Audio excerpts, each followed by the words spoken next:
Hello, and welcome to another episode of The Grandma Show, where Tom and T chats with Bobdub. Before we get started, please take note that the following content is aimed at a mature listening audience.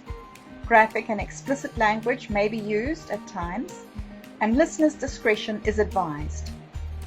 The views expressed and the opinions given by the individual hosts or guests on this show do not necessarily express those of this or any other platform, nor of any of the sponsors of any of these platforms.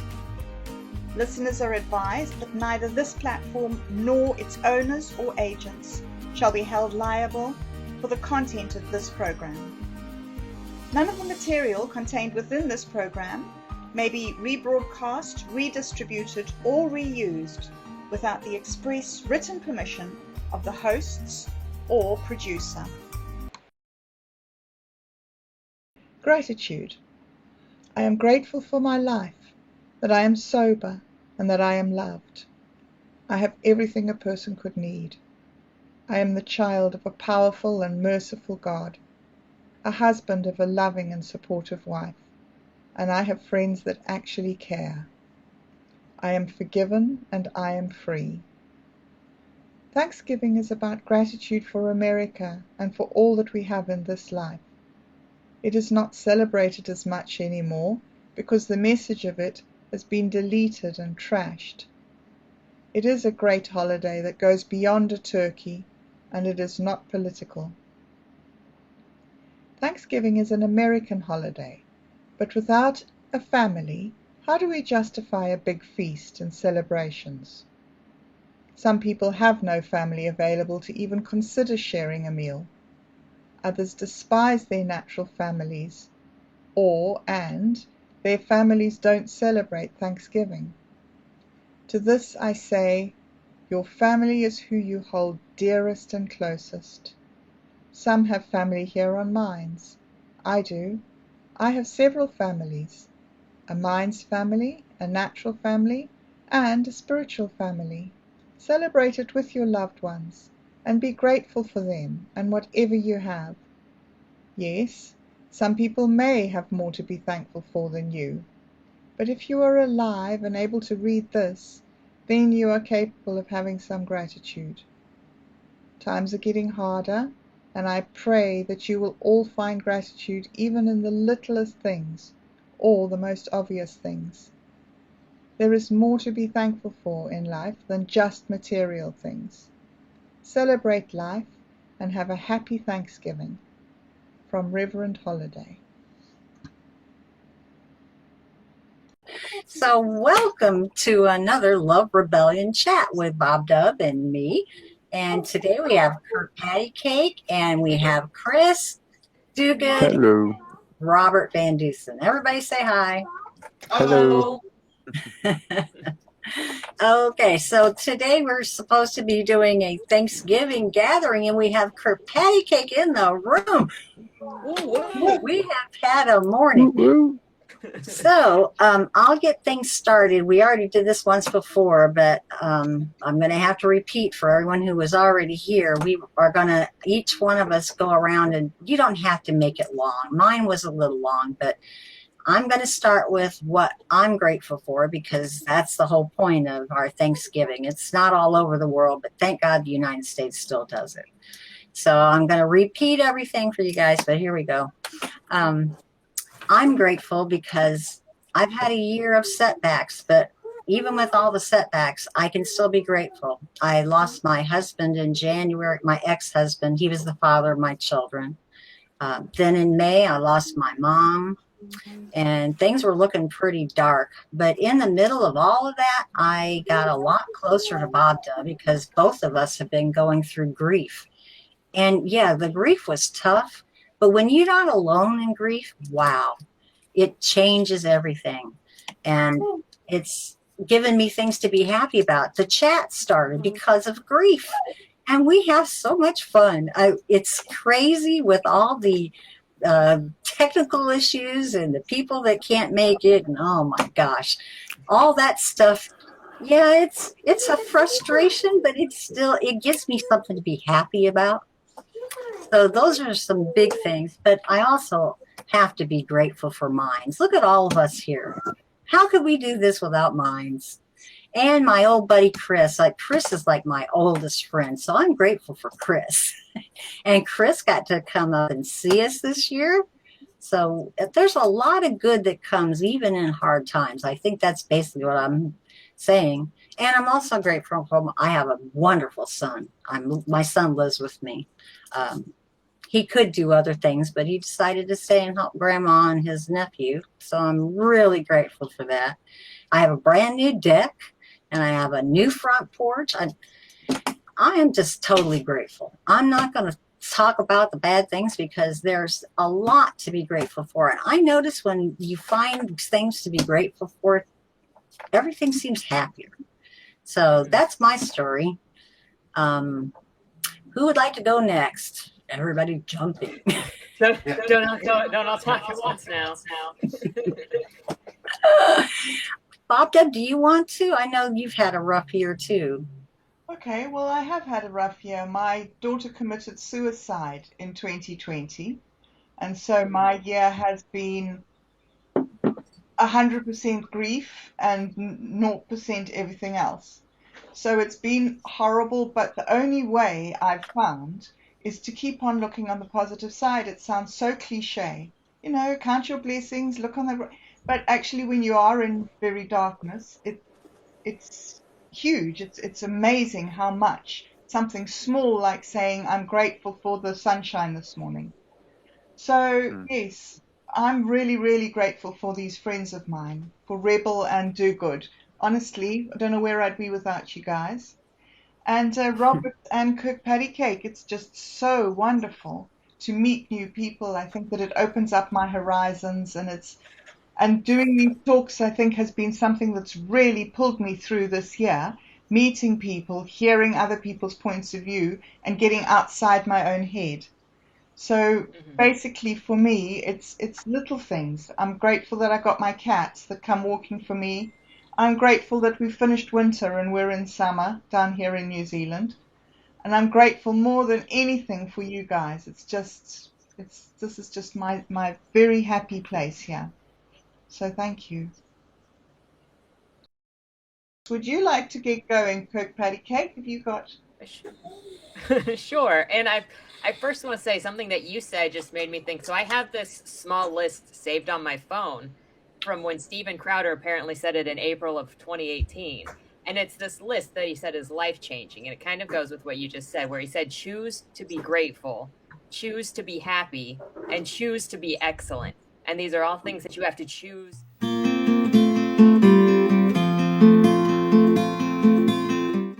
It could just, this is segueing back because I'm so good at segues. Good for you. It can be so easy to forget to be grateful because of how overbearing the negative can be, that you do have to actively choose to be grateful. But when you actually recognize those good things that you do have, it does pull you out of despair. But it is an active choice that you have to make, which is kind of weird. I agree.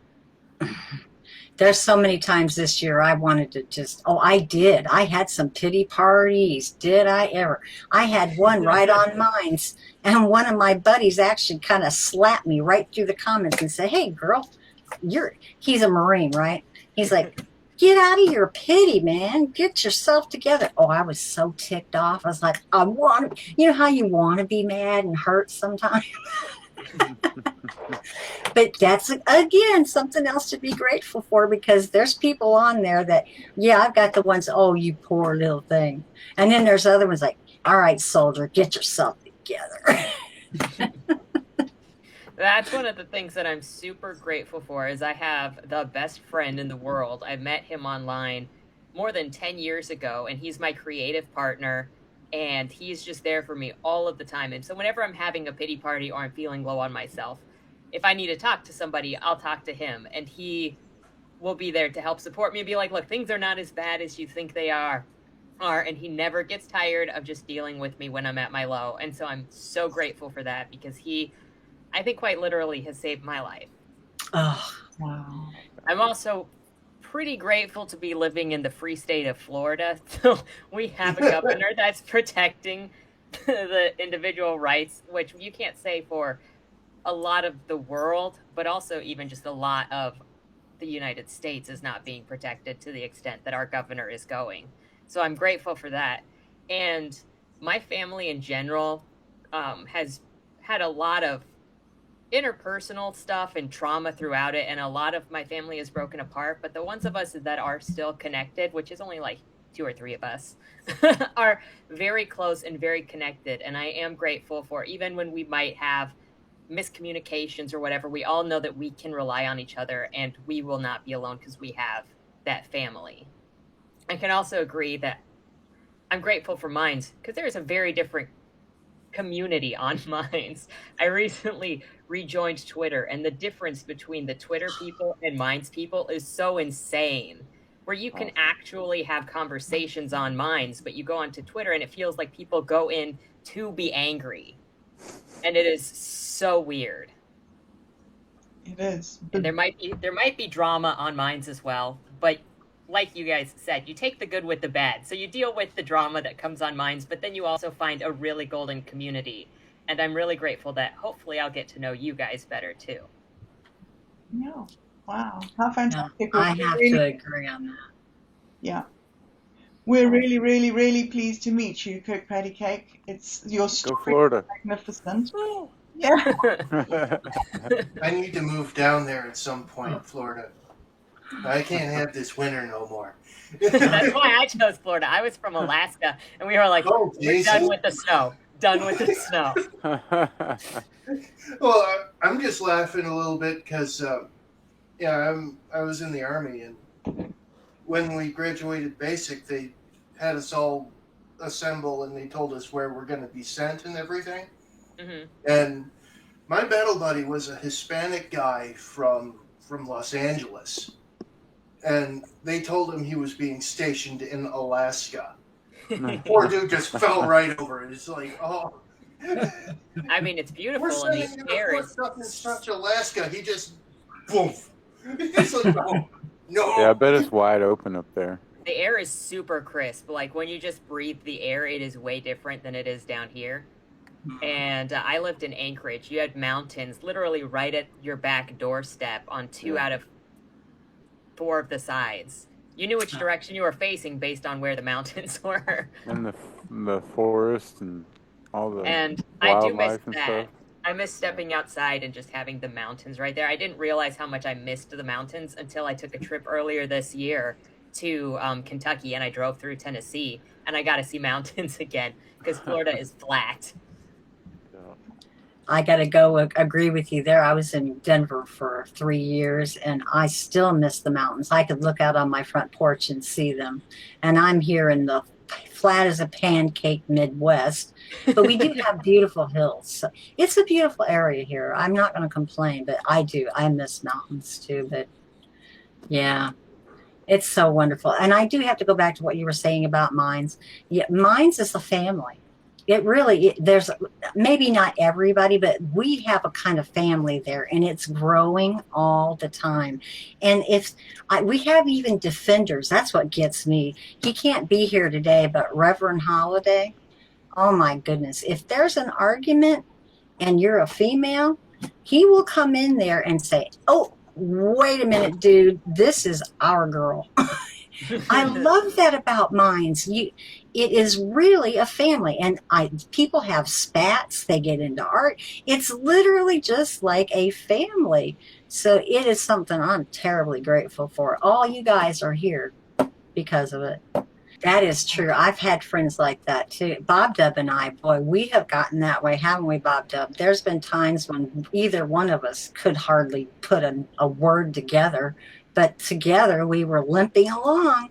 And there's been times when I thought I was going to literally be able to keep moving, going, doing anything. And I know Bobdub's been there too. So that one friend, some people have a lot, but there's usually that one special one. That and really it's funny. Gets you. Yeah, and they're online too. Yours is online. Now, I do have some real friends, but I think Bobdub and I talked about this. I'm actually closer with some of my online friends because I tell them things I wouldn't tell my neighbor or my best girlfriend that I know. I really wouldn't. I did want to Have you share this said one everything? quote Yeah. because it goes with what you said about feeling like you have a deeper connection with some of these people that you've met online. And obviously, I met my best friend online, and there's a lot of controversy on whether you can actually be honest or know people online. But one of my favorite authors, Brian Masters, he does nonfiction, and he has this quote when he was talking specifically about writing letters or writing books. But I think this works as well with online, where he said, all of us conceal in conversation clues to personality, which we happily reveal on paper because the added distance of writing lends protection and encourages the risks of intimacy. I think we can make stronger bonds online because we're more willing to to let those guards down and be more intimate. Even people who pretend that they're somebody that they're not will leave clues of who they are that they wouldn't in real life. Yeah, I completely agree with that.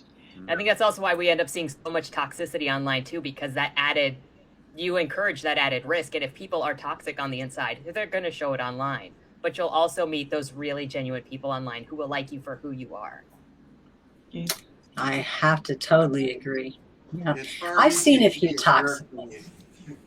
It's far easier to be a jerk when somebody can't reach out and slap you, right?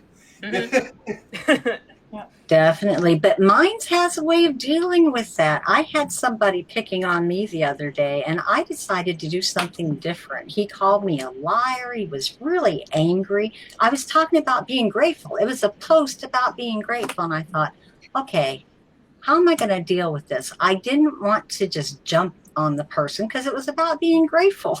So I went over to his page and I upvoted everything I could find. But then I did something I didn't think was quite as nice. I boosted it. I said, oh, isn't this nice? I have a new fan. Now, I probably shouldn't have done that. But it stopped the problem. But Reverend Holiday wasn't around. Nobody was there. So there are ways to deal with people. I hate to have to, because the person obviously had some issues. But if they're going to be that way and there's no talking to them, I figured that was a kinder, gentler way. Well, I'm still talking too much. I know other people are in here. Well, shall we pop over to Robert then? Okay. What am I grateful for? It's actually been a fairly good year for me. So, I mean, there's that. I mean, like the VA finally came across with my disability pension earlier in the year. So, yay!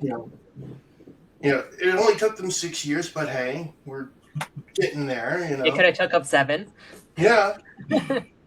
Yeah. Well, I'm still not completely done with it, but I actually got some appointments coming up next month. But I was getting kind of, like I mentioned it in the other chat thing we did a few weeks ago or whatever. I was getting fairly down on myself, but I just started. I just stumbled across some different videos online, and it just got me motivated again. I was getting down on myself because I'm getting overweight because I can't, I'm not working out anymore, and I'm always hurting because it's this and that and the other thing, and I just got motivated again, and I've dropped close to 60 pounds, and I'm actually starting to gain weight again, but in a good way. So, congratulations. Yes. Yeah, it's weird. It's weird. My 3X T-shirts don't fit right no more. In a good way. Like the sleeves only come up, barely go over my shoulders because I'm getting all my muscle back and stuff. So, Wow. yeah. So, Like at one point I had At one point my neck was 22 inches around. So, wow. So, That must have been hard. Yeah. I'm starting, and yeah, like I was able to jog a mile for the first time in probably close to 6 or 7 years, just the last, a few weeks ago, I kind of figured out that, just because I can do the thing doesn't mean I necessarily should do the thing, but Yeah. This is the plot of every major science fiction novel of the last 100 years. Yeah. Well, because I had to have both of my hips replaced and probably the first 3 or 4 inches of both of my femurs. And so they said, yes, you should at least be, if you really want to, you should be able to at least jog eventually. And I managed to, because I also have nerve damage that left most of my legs partially paralyzed. And I've been able to finally work everything out correctly so that I could actually sort of jog, not very fast, I was keenly aware of, where they put in all that metal in my body after I was done. But, it's because it's, by the way, also, as long as I've got the opportunity, thank you, KirkpattieCake, because I don't know if you remember, but probably 6-8 months ago or something like that now, that lady that wrote a hit piece about all the indie authors using Parler. Mm-hmm. And you were the only one that actually went to bat for us that were named in that article. I actually tried to get a few other big YouTubers, get attention on it, and I was basically told, shut up, go away. So, I don't want to name names, but I was either ignored or told, I'll get right on that in exactly that tone. So I appreciate, you kind of, trying to raise hey, this person is kind of dumb, stuff like that. But anytime. I'd like to get the writing and creative community in general back to can we just talk about fiction and not try to destroy people? Let's not put people against a wall. So if you see more stories like that, always feel free to send them to me. Yeah, I mean, it was weird because I'm like, hey, I've got my very first hit piece. I guess I'm kind of getting relevant. But she couldn't even, apparently she couldn't be bothered to spell my name correctly. So I'm like, what do I do? What do I do with this? How seriously should I take your arguments? Your extensive research, it didn't even cover getting my name right. So, that just means they'll miss you during check-in at the Google Hawk. It's okay. Yeah. It's nothing I really think about. It's always, pretty good to me. You know what I mean? You have a good outlook, Robert. A lot of us, for I real. think women tend to be a little bit more subjective about that kind of thing. I notice guys tend to be a little bit more satisfied in general. I'm an Army guy, I basically grew up in the Army, so, because I joined when I was 17. Everything kind of looks, I've noticed at least a lot of veterans, things look different, I've been cold and I've been hungry and I've been wet and I've been miserable and, I've been sweating until you absolutely can't sweat another drop out of you. And, oh geez, I've been working for 3.5 days straight now without sleep. So, wow. Hey, I actually got to sleep in a bed tonight. Hey, I woke up and, sure, the windows in my apartment desperately need to be replaced, but it's still relatively warm. I've got food. Things are pretty good,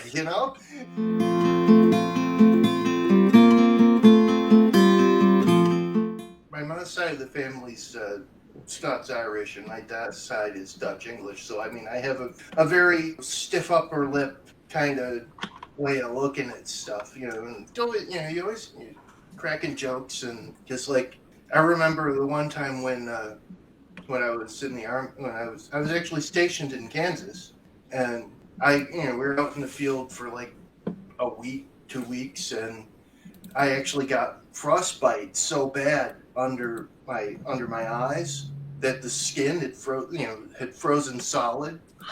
Wow. And I was chasing my guys around going, "Hey guys, look at this," poking my face, and it wasn't squishing. They're like, "Oh God, stop that." Seems like after the military, it's nice just to have a regular bed and nobody yelling at you all day. I was a Navy wife for 17 years, so I know exactly what you're talking about. Yeah.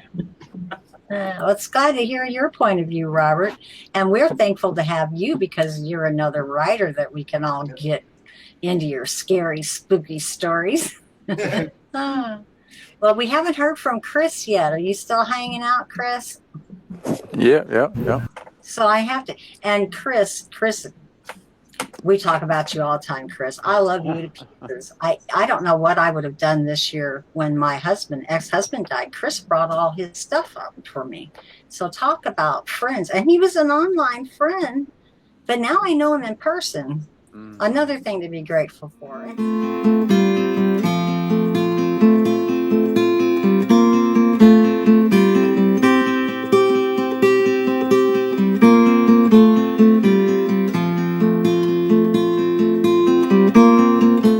Guess what? It's your turn.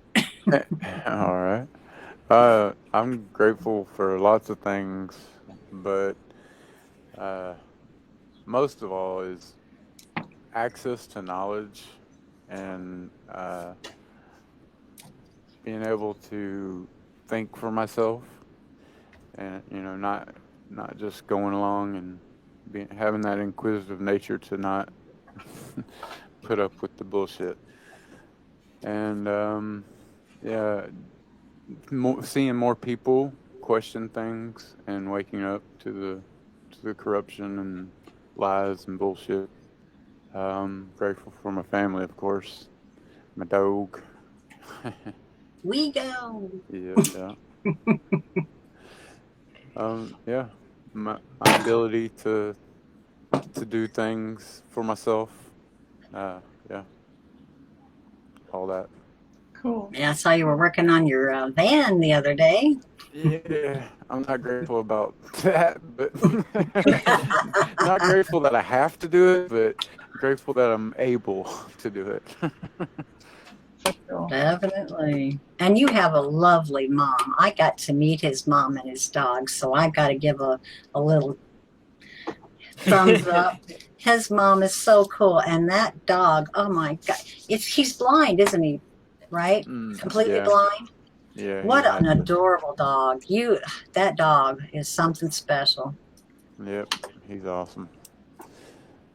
Yep. Couldn't ask for a better dog, and he picked me, so that was. Aww. I went over to a friend's house, and he ran up to me and jumped on my thighs, and I'm petting him, and they're like, "Do you want him?" I'm like, "What?" This is my dog. Nice. So, yeah. I don't know who said it. I think it was Mark Twain, but everybody says you can attribute something to Mark Twain or Abraham Lincoln, and nobody will doubt you. Every owner thinks they have the best dog, and every owner is right. And the same for cats. Now, you have to say here, Mark Twain loved cats. I'm grateful for my little bit. He's not so little anymore. But fur babies, I'll tell you what, when you're miserable, get a little cat or a dog in your lap. Boy, does it make a difference. I know Weego's a little bit big to sit in the lap, but I'm sure he would if he could get away with it. All right. Well, do you have anything else you're grateful for, Chris? All mine's family, of course. Yeah. Yep. And being an early adopter of the whole crypto blockchain universe, whatever you want to call it. Yeah. I know that's what keeps mines going, as much as it's different, and I have had my issues with that over the years, but I'll tell you what, mine's like KirkpattieCake said, there's nothing anywhere else on the internet I found. And I don't like to sound like it's always an advertisement, but my goodness, it is a precious little place. And some of it is because most of us have really tried hard. KirkpattieCake mentioned something about that. When you're online with people, you do tend to leave a little bit more hint, and you're a little bit more honest. And we've found that on Minds. A bunch of us have gotten together. I know I've got a little group, and I know the writers do. There's a bunch of little mini families there. But I'm so grateful. I mean, literally have walked away from it more than once, but I can't stay away. I literally can't stay away. And we haven't said, look, the only one we don't have is, I'm not sure if we should bring him in and mess up the volume right now. It's so perfect. But we have our page that we were using for private chat. I'll have to bring this up because this is a blessing too. We started out in our granny room with just me and Bobdub. That's where we recorded. And over time, we'd have a few more people that we talked to, and it got bigger and bigger. And people would start talking in there. And I came on a few days, and there were 100 comments on, oh, somebody's been here and having fun. And it just seemed to build. And I said to Bobdub one day, I said, I think we should just turn it loose and make it a group chat. I didn't know how to do it, so she, sure, went in there, clicked. And now that place has become... we have a really good buddy in there, WD Lady. She goes by Badass Rolling Minds. She's in there a lot. Our friend Ragmar is in there. And we have a new friend that's sitting with us today. I'm afraid about what their microphone's going to do, but we met Pantheon in there. So it's really been fun. It became another little community. So it's just, I never can get over all the new things that happened, all the finding things to be grateful for. Isn't that hard? It's really, it's amazing. Can we interrupt? Can we try and see if he can unmute, or should we go to questions? Try and unmute? Yeah, let's try to hear from Pantheon. Okay.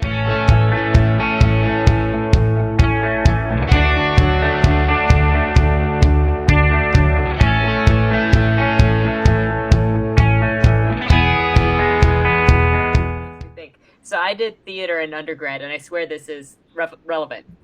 So we're in the middle of a show. We're doing Singing in the Rain, and I don't know if you're familiar with that musical. Yes. So I'm R.F. Simpson, and at my house when we're doing the party scenes, I have a huge portrait taller than me on the mantle. Well, we're in the middle of this scene, and we're going to show the first silent picture that ever existed. So we have to pull down the projector screen. Well, the servant comes out to pull down the projector screen, and it just falls straight off of the set piece during a live show, mind you. And I'm facing the other way, and all I can do, I just hear it crash. And I was like talking to the lead characters at this point, and all I do is I just like stiff it, and I slowly turn around to face the servant. And then I look back at the leads, and I'm like, he's not going to be here very long. And then I'm like, just roll the picture. And then we just kept going. So, bad things can happen, and you just have to roll with the punches.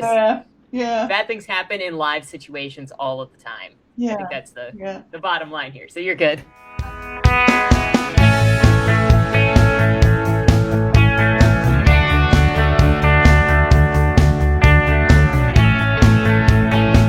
Oh. Hey. Robert. And Pantheon. Hey. I'm here. Well, Rebel. Hey. I made it. I didn't think I was going to get back in. Huzzah. Chris. Welcome to the Granny Chat where nothing works. Well, I think we all got, Chris got his in. Pantheon, are you back? Yes, I am here. Okay, did you have any more you wanted to say? Well, first of all, on this new room, am I still humming? No. No, you're not. Oh, well, good. I don't have to keep muting and unmuting then. No.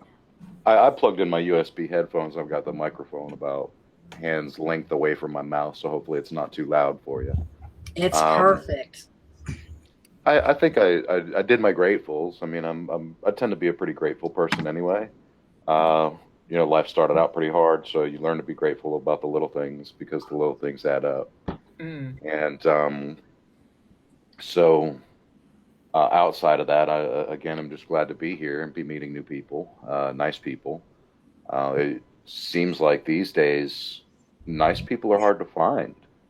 I don't know exactly what's up with that, but you kind of get bombarded by negativity from all around on a regular basis, and I don't deal well with negativity.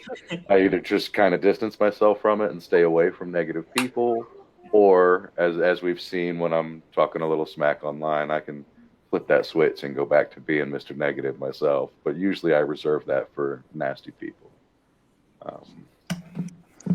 Hey, we got all our icons here. Cool. Hey. Yeah, we're all here. Hey. You see you got back in, Chris. Yeah. Yeah. Figured it out. Yeah. It's really nice to get to know you better, Pantheon. It was kind of funny how quickly we all hit it off, but now you're already in our little crew. We are pretty friendly. A lot of people that we talk to, we ask them, hey, you want to come and chat? They're like, maybe not. But then when they get in, they're like, not so bad, thanks. So we really don't bite. We're just too old. Well, I'm a widow now, but we're both grandmas, and we just like having fun, and we have drawn into a pretty good little group, I think, now. It's nice to have all you guys, and I'm learning more about KirkpattieCake. So happy to have you live this time. So our little community is growing. It really is. I think we've all gone around, but Bobdub had some really good questions. Well, while you were away, I moved on to the next question of KirkpattieCake. I moved on to the question of what thing was horrible in your childhood that has turned around now, and there's really a thing you're grateful for as an adult. Which I can repeat it if you really want me to. Sure. I didn't have any friends as a kid. I was homeschooled. I was a weird kid. I've always been kind of eccentric and also self-assured, kind of like, I'm going to do my thing, and you got to make a good reason for me to not do my thing. And so the very few places that I actually went since I was homeschooled was like church. And I got kicked out of at least 3 or 4 different church groups for being, like, youth groups, for being too headstrong, and the adults didn't know what to do with me. Like, I wasn't even a troublemaker. I was just like, I'm not going to listen to you if you can't give me a good reason why. There's even a story from when I was like 4 years old. My mom put me in the daycare while she went to adult church, obviously, and I had decided that I wanted to go play on the play set. So I just snuck out of the child watch area, and they found me like 2.5, 3 miles down the road looking for the play set at the church, because I just decided I'm going to do this, and I walked away. And so, like, that's how I've kind of always been. So then going to church, and I went to multiple churches. I moved around a lot. We tried different things. And so going to different churches, I never really jived with the adults, because adults always just want the kids to listen when they're told to do stuff. And I'm like, no. So they just banned me. And I never got along with other kids my age, because I was homeschooled, so I acted more mature, or however you want to say that. I just wasn't like this. And so I felt lonely. I only made good friends eventually online in my mid to late teens. And I used to really hate that and wonder what was wrong with me, because I didn't have any friends. And as an adult, there's a benefit in not caring what other people think to that extent. I mean, there's still the cons of it, like getting in trouble with now bosses if you don't comply enough. But you also, by not caring what other people think, or forcing myself to comply with social convention that I didn't agree with or that weren't me, I also only now make friends as an adult with people who are honest and genuine and who won't hate you for being who you are. And you don't get your value from other people. You get the value from within and from the value you see in your own work. So I think that's a benefit of not necessarily over socializing as a child. There's not that social cohesion pressure. That's a really good comment. I grew up in church too, for different reasons, but I found out through church there were some really good people in that church, but every church I've ever been in was, again, like a lot of families, pretty dysfunctional. So the last church that I was in ended up, I was really disappointed by it because they closed down, and we were ordered to close down. But you know what? I'm a Christian, and I know not everybody is, but my opinion about that is God's law is higher than man's law. And if a church is going to stay shut, that is showing me some problems. And I went to another one, and they ended up being a little odd. So I ended up having church at home. Honestly, this chat started is kind of a new way to have church, because what is church? It's people getting together, sharing your problems, sharing your faith, sharing your joy, being a community. So we don't have to do old-fashioned church. I know a lot of older people still do, and there's even younger people that do. But for me, it didn't work anymore. So that might sound sad in a way, but honestly, it's given me a whole new, different way to think about what is church, where two or more are gathered. Duh. In his name, yeah. One of the things that always got me with church is I always called them the like crew cut blue jeans Christians, because I always had sort of a mix between punk and traditional style of dressing. So I always dress kind of off the wall. But the churches I've ever been into, and I'm a Protestant, if you didn't go in sort of looking like a Gap commercial, they still judged you and didn't want anything to do with you. And in some of the last churches that I went to, they'd even have people up and like, great job ministering. But if you bring somebody who is an ex-drug addict on the stage and you're like, look at this guy, we're going to make this huge event of, we accept people wherever you come from, whatever background you are. And then like I walk in wearing more punky clothing and you're like, get out of my church. I don't accept how you look. What am I supposed to take away from that? And I've had that problem with pretty much every church I've walked into, because they want this traditional look, but they don't really look at your heart and just say, come as you are. Amen, girl. And I think that's the reason why I decided to go my own way. The church is falling down on what they should be doing. It's like when you walk in the door, you have to be somebody else, no matter which church you go to. It's like you have to adopt the language, you have to adopt the behavior, the clothing. And did Jesus do that? I mean, Jesus was touching lepers and sitting in what would have been the bars of the day, and being with just common everyday, excuse the word, sinners. We all sin, right? So the church is, as far as I'm concerned, I hate to say it, but it's pretty much dead on arrival. It really is.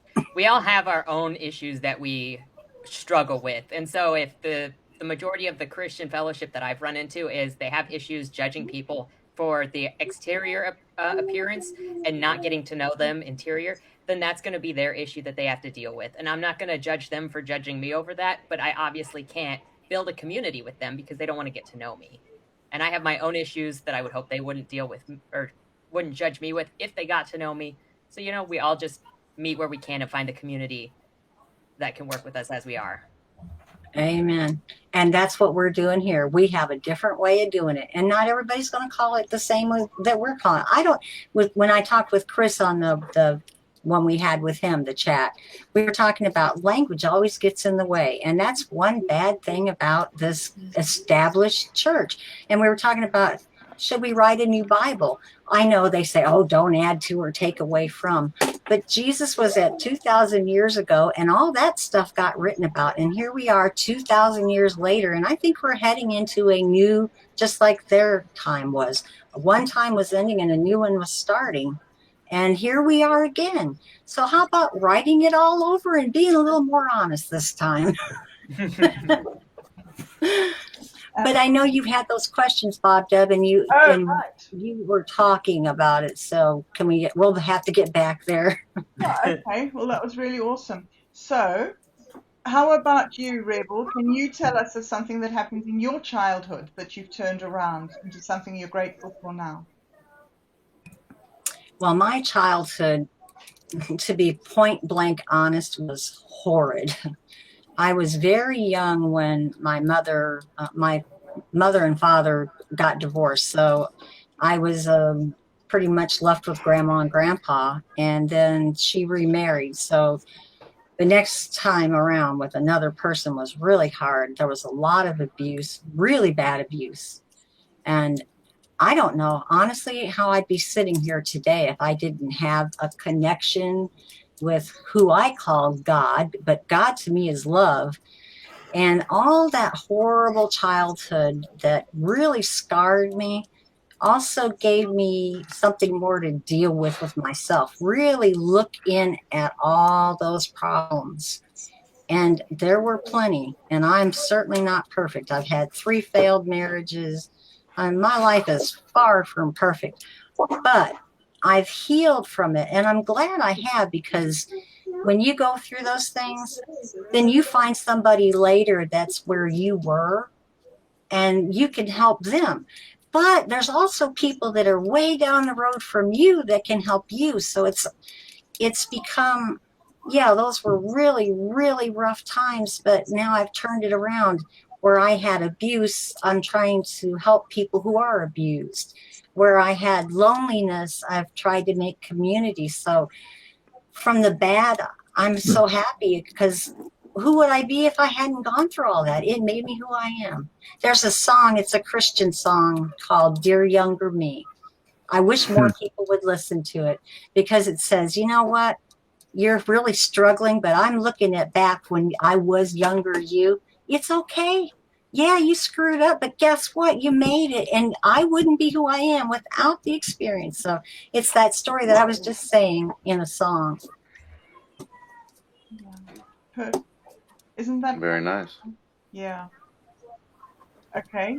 Well, Chris, you spoke, so it's you. This Chris?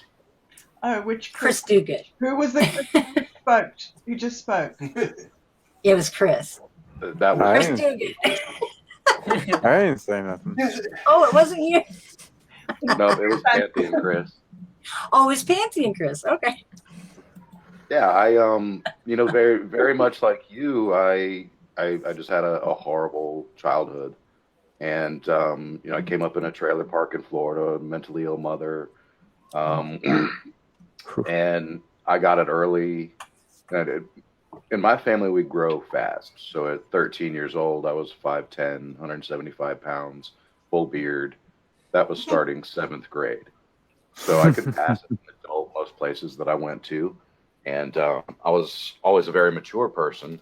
And so most people, unless I told them I was 13, thought that I was at least 18, which I only bring up because it afforded me a way to get away with a lot of things. My whole thing was getting out of the trailer park and getting on my own to stop, the abuse that I was going through and just the constant everyday cycle. And of course, in my hubris as a youthful man, I chose all the wrong things. I started drug dealing. I was carrying guns. I was fighting all the time. I didn't know how to deal with pain back then. And so I took it out on other people. And I'm glad to say now, at 43, I haven't seen the inside of a jail cell in 15 years.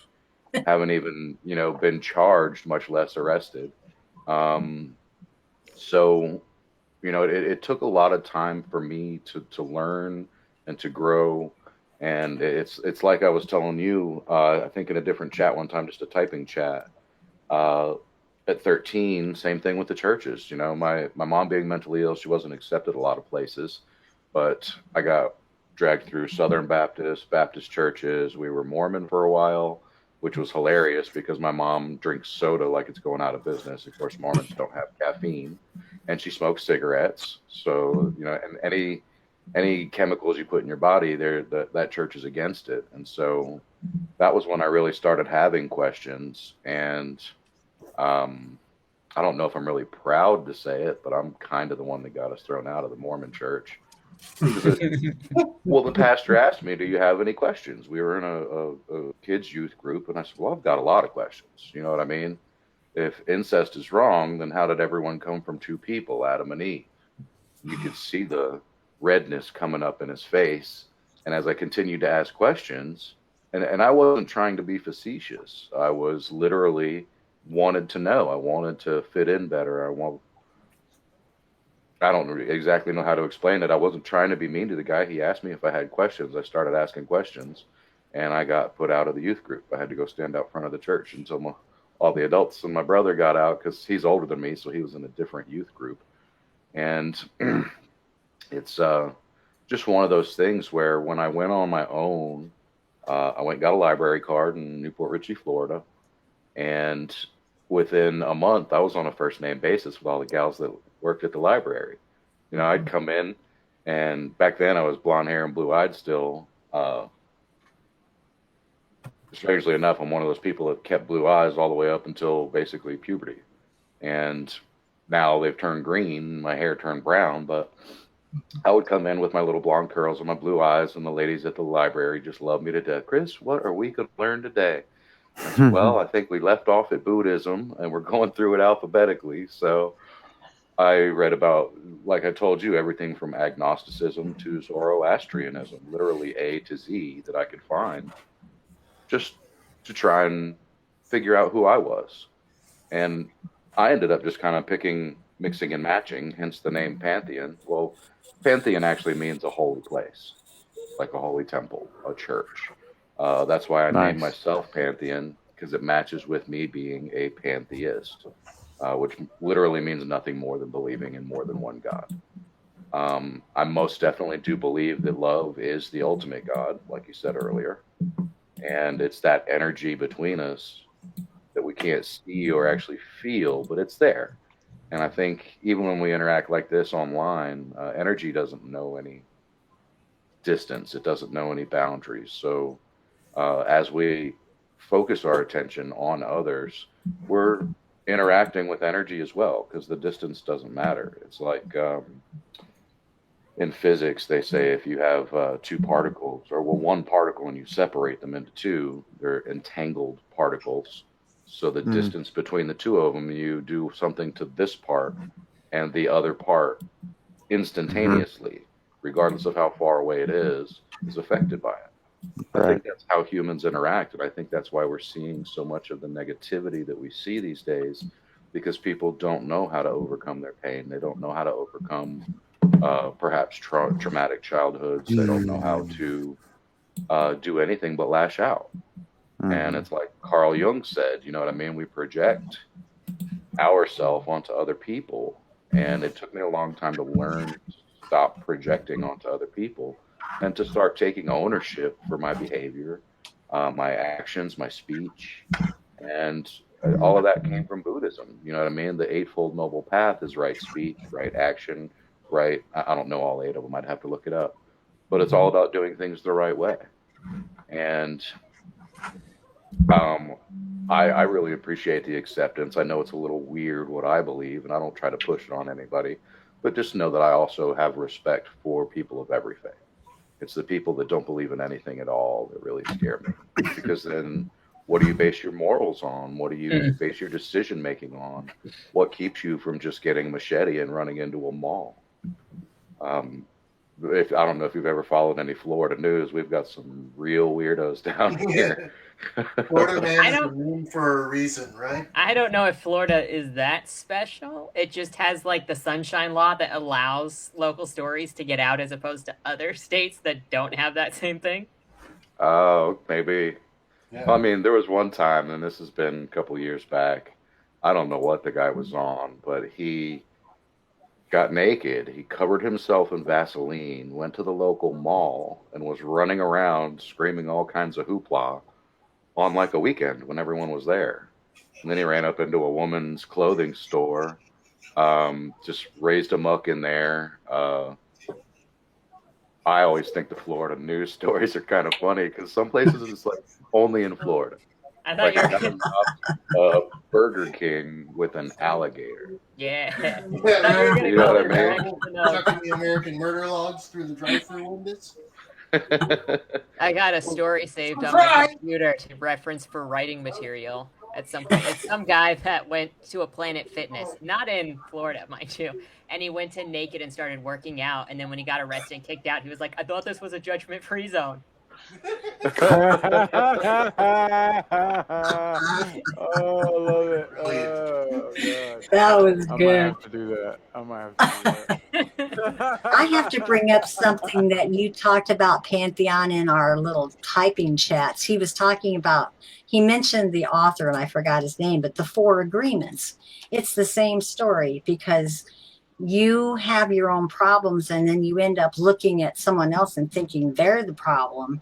And I know he has, and I know I have. The only way that we figured out all these problems was to go within ourselves. You have to get down deep and look at, like I do this, look inside. And when you get there and you start realizing, yeah, the Bible has a lot of information, but so does the Dhammapada. So does so many other beautiful books that I've read. There's wisdom everywhere out there. And here we are, we're coming into a new time. And Chris has said it before, ChrisDoogood, that there's something missing. It's like we aren't hearing everything. And I think we're getting a chance to pull all that together.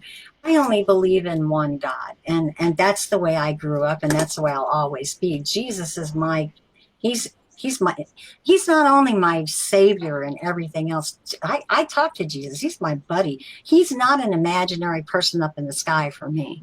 And God, I see God as dad. He's my daddy who hugs me. When I've had a horrible, horrible day, I am so close with that inner part of me that where God is, he is in here and everywhere. So when you get into that interior head and you start analyzing yourself, that's when you start to heal. But then you come along with someone else like we're doing right here, and you bounce off of them. And that makes a huge difference once you've figured yourself out a little bit. And we all have different words. We all have different beliefs, but we all know there's something bigger than us. But when we get together, it's amazing. And you also brought up the entanglement. Bobdub and I have talked about that before. That spooky accident distance, they call it. She's in New Zealand, guys. And there's two of you in Florida. Chris is somewhere in the South. I'm not sure where. Georgia. Yeah, Georgia. And I'm in Illinois. I mean, we're all over, but look what we're doing. We're together. It's just so cool. But I think we got through that first question, except for you, Bobdub. Oh, and Rob, You got to answer too. And Robert, Robert. I can't wait for the first Minds meetup, like where we all get together. That'd be awesome. I want to do one of those, Chris. We mentioned that in another one of our little chats. I want a real meetup where we can all kind of find a place and get together. Right. But we're doing that kind of a short version of that here. Yeah. This is the preview. Yeah. So who goes next? Do you, Bobdub, or Robert? Okay, I'll go. So my story I am the mentally ill mother. So I'm kind of like going on from what you were talking about, Pantheon. My children have suffered terribly because in my first divorce totally destroyed my whole life. And then after that, it's hard to say it all. So I was the mentally ill mother. My children were messed up a lot. And I have had to completely change my life around. Every single job I've ever had, I've been fired from. I've had 3 relationships, and all of them have ended disastrously. So the first husband that I was with believed that the Bible said that there was only Adam and Eve, and Adam and Eve populated the whole world, and their sons had children with their mother. And so he felt then he was allowed to have have sex with our children. And he started grooming my daughter, who was 8. And I left, and my whole life since then has been an absolute train wreck. But right now, I'm living in a place where I'm on an orchard. I haven't been affected by the lockdown because I've been able to walk around. I haven't been stuck inside a house. I have this amazing life in New Zealand, which is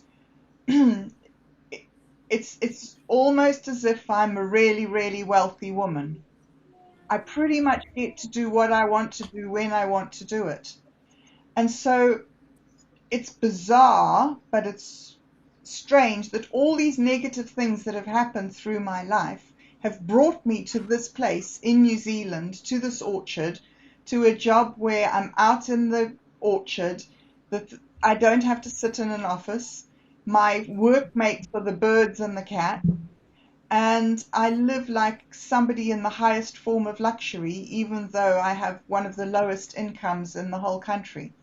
So it's a very strange, strange place. And the reason why I'm grateful for all the horrible things is that if I hadn't walked that road, I would never be here. I would never be sitting in this room with you. I would have never met you, Rebel, or Chris, or anybody, Robert and KirkpattieCake, I mean, and now Pantheon. I've been living like a hermit for the last 10 years, and all this meeting people is just, that stuff that Jesus says about you can't get somewhere unless you've been reborn. I sort of feel I've been reborn as a different version of myself here in mind. Yeah. So that's my gratitude thing. So that brings us to you, Robert. Sorry, you got left the last of the chain this time. No, that's okay, because I'm just kind of sitting here listening. But again, it's a lot like what everybody else has said. I mean, it wasn't, my childhood wasn't, yes, some pretty horrible stuff happened to me that I'm not going to get into. But I just eventually learned to just kind of stay off by myself because, it didn't seem like I was particularly wanted anywhere. So I learned to kind of entertain myself, and that eventually turned into like, I read just about anything I could get my hands on. And, it's, just telling myself little stories, and, like every other kid, a lot of other kids, I had imaginary friends, and eventually it turned into, I kind of describe it like being like a big kid, because I'm perfectly content to color, eat candy, and tell you about the, the adventures of my imaginary friends. So, you guys mentioned about going to church and stuff. It just made me think of, because we stopped, when I was a real little kid, we stopped going to church when I was like 7. And then about the only time that I actually went to church regular was when I was in basic training for the Army. Because I figured out that when you went to Sunday services, you got out of doing chores in the morning. So I'm like, I'm going to go do that. Because I don't know what any of this is, but I want, it's like clean, I can either spend my morning on my hands and knees, scraping the floor with scraping the wax off the barracks floor with a razor blade, or I can go listen to the man in funny robes talk for a little while, and then I get some I get some juice and cookies when it's over. I know which one I'm going to choose. I know a lot of military men that did the same. Yeah, but it was kind of funny because, again, I had like a 7-year-old's understanding of what church what even denomination I was supposed to have been, So I go to both of my drill sergeants were black. I said, when I go to get up, sign up for the services, and he goes, all right, Private, which one, what denomination are you? I looked him right in the eye and I said, I don't know, but it's the one where the tea was on fire. I didn't know what, because I know now because, I came back and I'm living in the same general area as where I grew up, and I've seen the church now, and I know that it's it was a Methodist church. But yeah, my drill sergeant was like, okay, I'm not going to repeat exactly what he said because, I get the feeling we're trying to run a family friendly program here, but like, wait, what? The tea was on fire. What the hell do you mean? Those church ladies knew how to brew. That's all I'm saying. I don't know. There was a little squiggly fire thing next to the tea. Like, it's just like, get on the bus. Just get on the bus. Not a year before.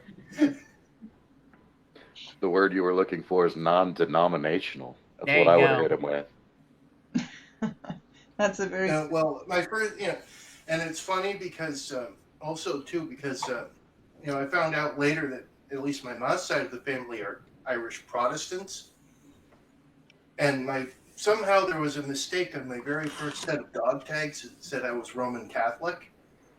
To be fair, if you also just take the simplest version of everything, Catholics only recognize Catholic and Protestant, and they don't recognize all of the Christian denominations. So if you just said either Protestant or Catholic, it's kind of whatever.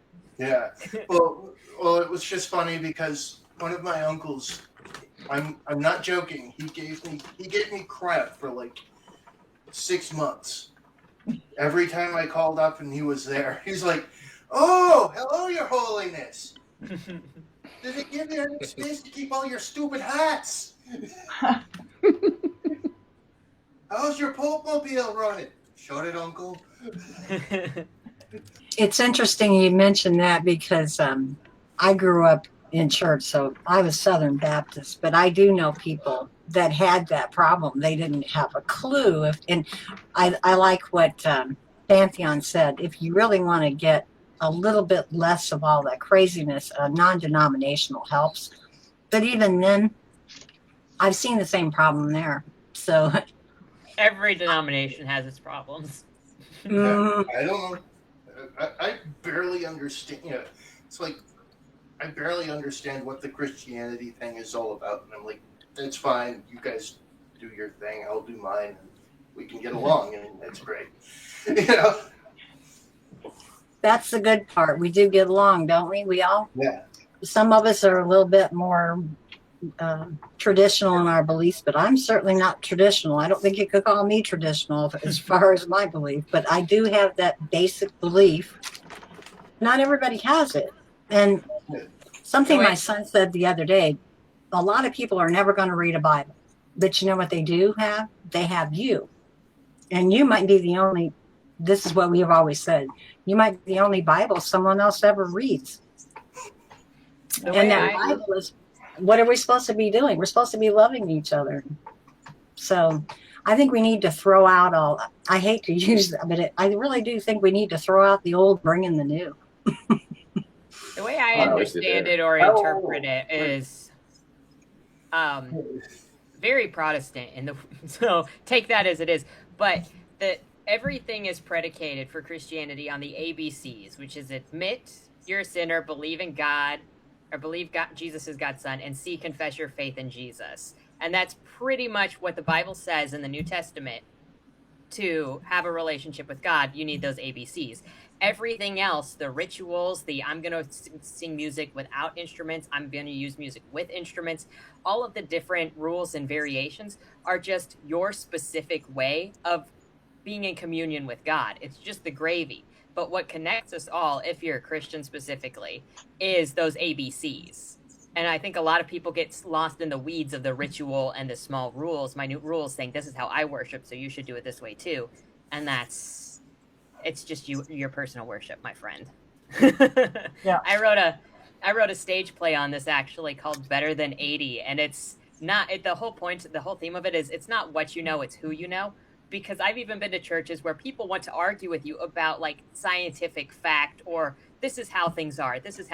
But once you get to heaven, God's not going to give you a pop quiz and say, okay, what are the correct answers? And so I wrote a play with this whole idea of these 6 strangers waking up in this purgatory classroom, being given a 30-question test. So that's evolution is true. Pineapples on pizza is the best, true or false. The Chinese are evil. And you've got these 6 different people arguing with each other on what the correct answers to this test are. But at the end of the day, it's just, do you know God? Yeah. Bingo. Yeah. I mean, it's like people ask me, "Do you believe in God?" And I've stopped doing it as much because this just kind of bothers people. I've found, but I'd just be like, "Do you believe in God?" I'd look them right in the eye, kind of cock my head, and go, "Which one?" Well, that's the capital G. I mean, God and gods are totally different, but that's my We don't all believe the same, and that's okay. Yeah. Some of us are. Yeah, I really think when you going inside, that is, the Bible calls it your sin. Well, we've all got problems, and when you go inside and you face who you are and what your issues are, I think that's basically what he was saying. We all do stupid stuff. We hurt each other, but what I like about Christianity is it says all those things that you did, bury him in the ocean of forgetfulness. And that's what you do when you become healed. You say, I always say, I'm not even the same person I used to be anymore, because that stuff doesn't hurt anymore. I let go of it. That's one of the biggest values of Christianity to me. But it doesn't have to be in those stated terms. It's still the same thing. Examine yourself, find out who that guy upstairs is, get a connection with that, whatever you call it. And we all, the ones that have gotten deeper, we know there's something more than us. You've got to realize that. If you don't realize that, go back inside again, because there is something bigger. And I think what helps more than anything, I mean, there's obviously different types of reaching out to different people. I'm not a missionary, but in most cases, when you're just living day-to-day life, I don't think it's helpful to be kind of bludgeoning people with your point of view. If you are, whether you're a Christian or not, whatever your faith is, and this is how we can all get along, is you just live the values. You don't thrust them on the other person. You show those values. And if you're a belligerent person, you're whatever you call yourself, because there are belligerent Christians, whatever you say yourself, that's not going to convert anybody to your opinion, because you're belligerent. So if your God is about forgiveness, if you want people to see the world as you see it, then live your values. I agree with that. Yeah. I do too. Yep. And that's a problem again with the church. They pound you over the head with their values. And I've read the Bible, and it says that, to make it very simple, Jesus said, love God with all your heart, all your soul, all your might, and love others as you love yourself. Well, what happens if you don't love yourself? And if you don't have that connection with God, I kind of see that in, if you want to look at it in a scientific way, again, entanglement. We're all entangled together, but there's somebody that put us all together. And if we can all just agree, we're not perfect, but we do have ways to have help with that, whatever your religion is. Like Pantheon was talking about Buddhism. Buddhism doesn't have the same beliefs I do, but wow, it has some valuable things in there about not letting life. They talk about being detached, and I don't think they mean the same thing what you're thinking in your head, but it's like, don't let things bother you. You are who you are inside. I think that's the whole story of that. And KirkpattieCake, you were talking about how we're always bludgeoning each other over the head. I see that in social media now, especially left and right, banging each other over the head. But can we talk? It's like it's impossible to talk. And I think a lot of the problem with the left is that they haven't examined themselves. They're too busy going along with the lemmings. And if they could get back to who they are, we might have all this problem over with. But that's what we have to live with. And we don't have to deal with Twitter. We don't have to deal with all that, because we have a group here. That's one thing that just makes a whole difference to me. I think they're all just dead already. Yeah. Okay, so there is more to this, I swear. In my more recent book that I did, it's got a ghost mythology behind it. And one of the things that it shows is that when somebody dies, they go to this purgatory, and then when they're being taken to judgment, you go over the river Styx.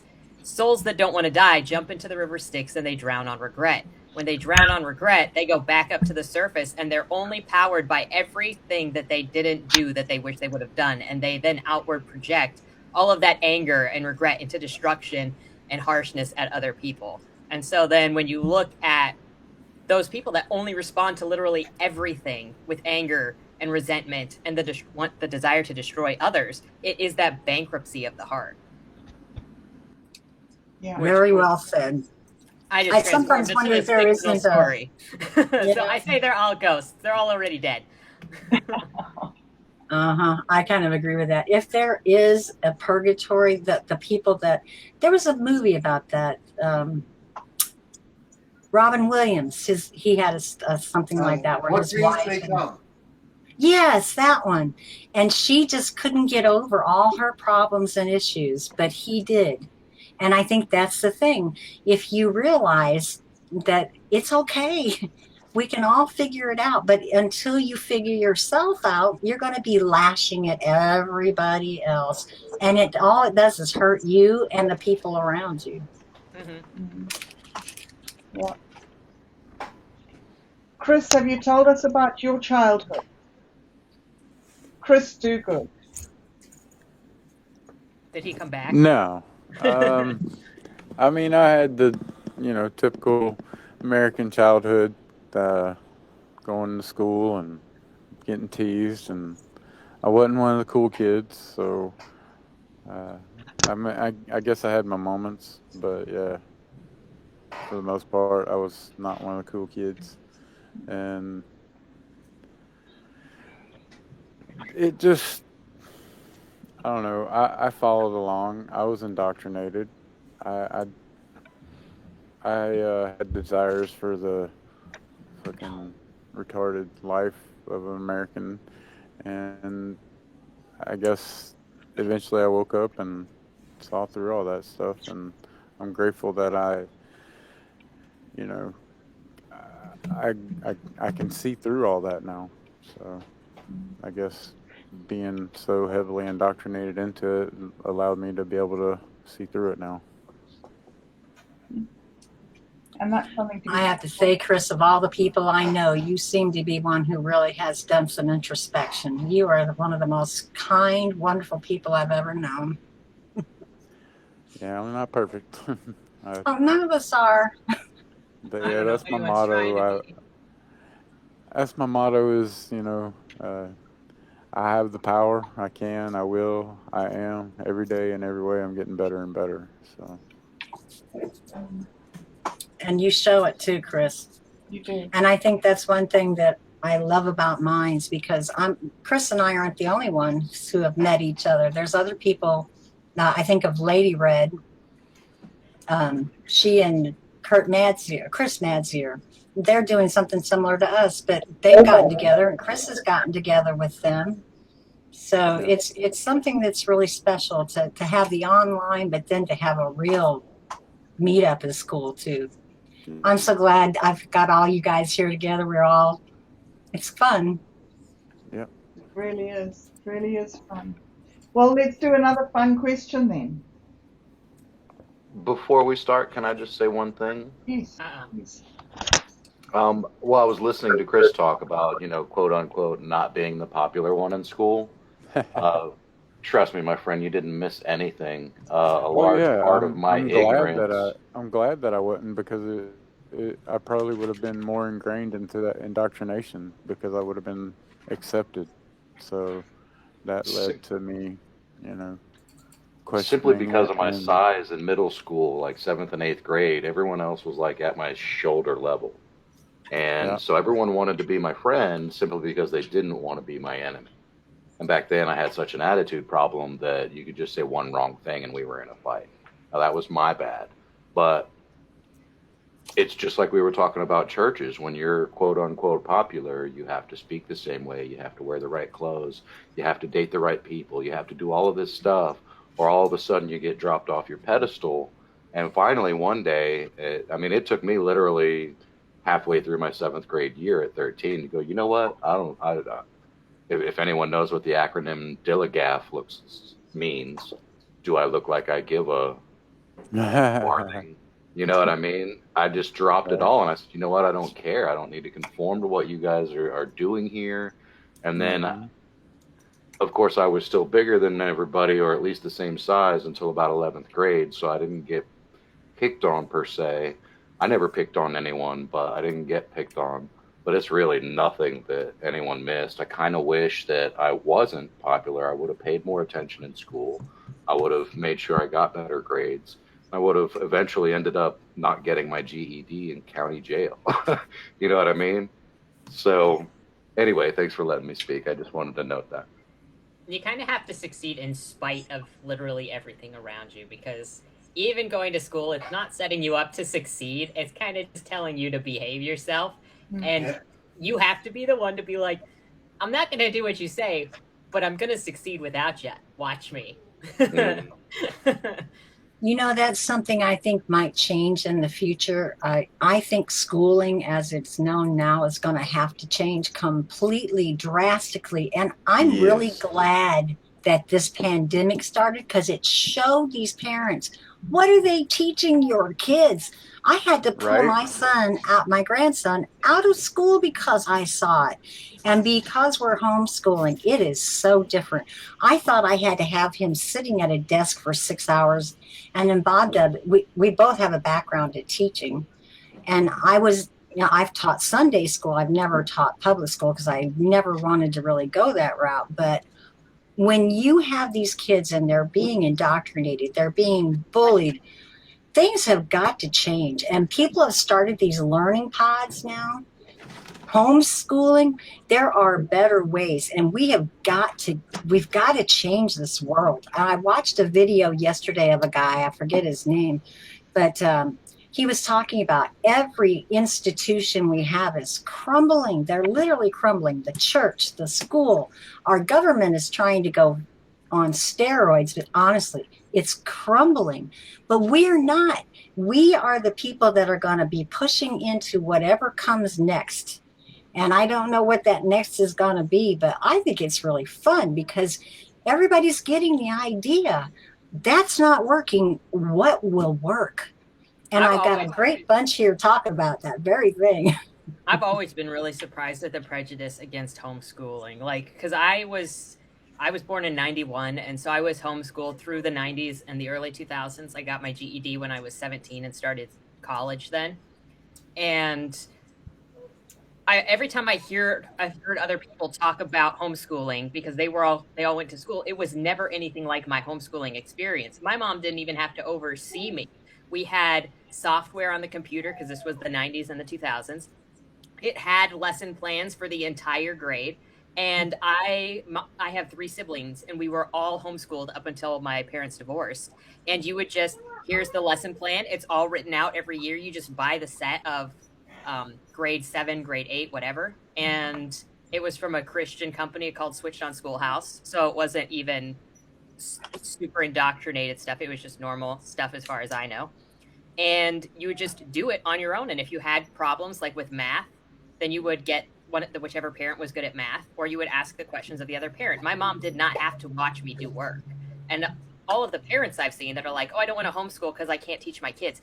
All you have to do is be at the home for your child. And then if they need help, then you go help them. It's not that much of an imposition.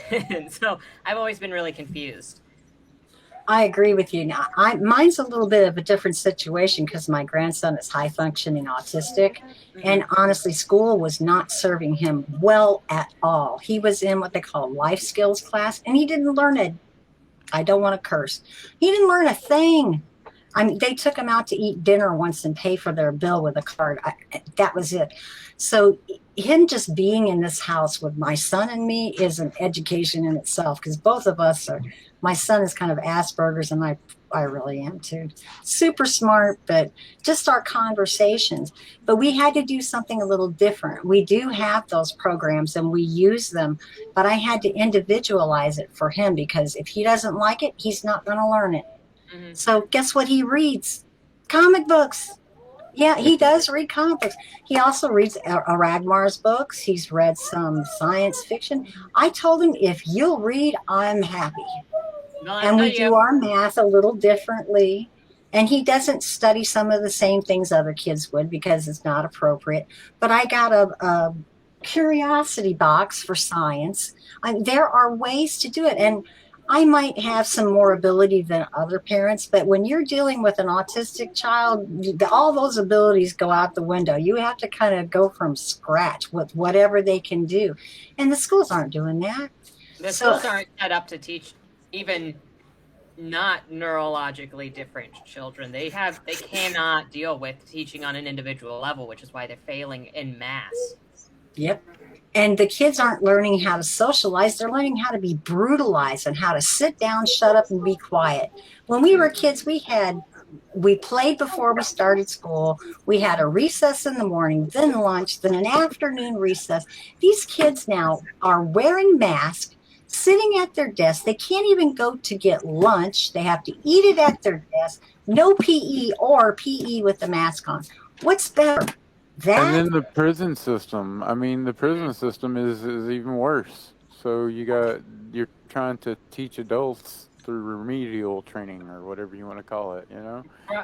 But just sitting them in a cell and getting them around other people that are, you know, trying to be worse than each other. Like, who's the most worst of us? Yeah, that's a good idea. Get all the worst of us around. You know? Isn't that just the continuation of what it's like in public school, though? Right. The worst ones make it to the top and they get the most popular because they're also seen as like the funniest or the most charismatic. Exactly. And like, I'm not trying to say there are no good teachers out there. There are good teachers that do actually care about their kids. But the majority of the teachers have no investment in the children that they see. So if you talk to me enough, I have to preface this because if you talk to me enough, Jeffrey Dahmer will come up at some point because his life is one of my life projects. I have a book that is actually written from a Jeffrey Dahmer perspective. But this brings up one of the problems with schools because it's not anything new. We have to go back to the 60s and the 70s even, and I can go back even further than that. But Jeff is a great example because during his high school years, his parents were fighting all of the time. They got a divorce when he was 18, but he was taking his father's flask to school, being drunk at school. If you talk to his classmates, they say that he was sitting drunk in class, drinking alcohol in class, and the teachers didn't even acknowledge it. They would openly see him drinking hard liquor in class and didn't do anything. And that is still the teachers of today. So you can say we're sending these kids and we're trusting these adults with our kids, but most teachers don't have any investment in the children that they're overseeing. Mm-mm. Now, I have to say I had some really good teachers, but of all the teachers I've had, I can think of less than a handful that were really invested in good. So, yeah, and when you're the parent, if you love your child, even if you can't do it yourself, put them in a pod. There's teachers out there that are fantastic. And not everybody can afford that, so you might be able, but if you can afford it and you can get a bunch of people together and hire a really good teacher, there are other ways. This world as we know is crumbling, but I'm not going to talk about being grateful. Yeah, let it crumble. Yeah, right. So much has to change for it to get better because you can look at history and we know for a fact that the school system was created to, well, at one point it changed the standard to make it to where it made more obedient factory workers. Mm-hmm. Right. And based on the Prussian system. Mm-hmm. Right. And not trying to, you know, educate them too much because then they wouldn't want to work in the factories. So, ding, ding, ding. You know what I'm saying? It's all based on a bunch of bullshit. So we're living a lie. When, God, this must have been back in the 20s or 30s when the United States government actually took over education and started making their public schools. I firmly believe that that's probably right about the time that they started using that type of indoctrination.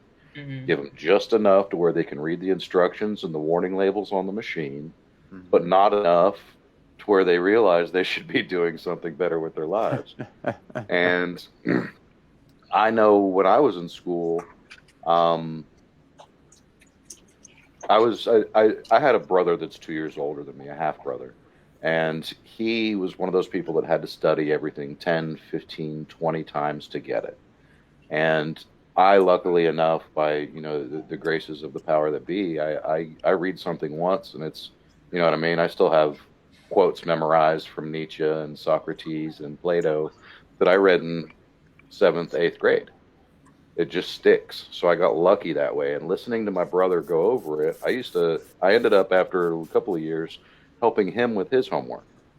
So when I would get to school, I'd get to class, I already knew it because I went over it 2 years prior, which gave me all of that time to goof off and talk and draw and everything that I shouldn't have been doing in school. And I look back at it and I said, well, I tell myself I really should have buckled down and tried harder. But at the same time, I got the knowledge either way. Now, I just want to say that today, if I still had children, they would never see the inside of a public school. It just absolutely would not happen. I would do whatever I had to do, including foregoing sleep to work a third job if I had to make sure that my children never went through that horror. Things were still pretty decent when I went to school, but you had your bullies, you had your, girls pick on girls, especially around pubescent age. I hate to say this, but girls are meaner than guys are, but only to the other girls. Mm-hmm.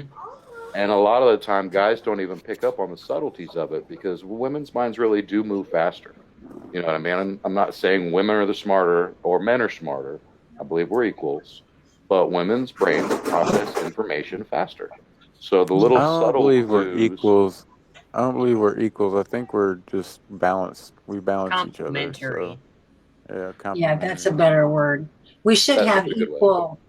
There are things that need to be equal, but we just complement each other.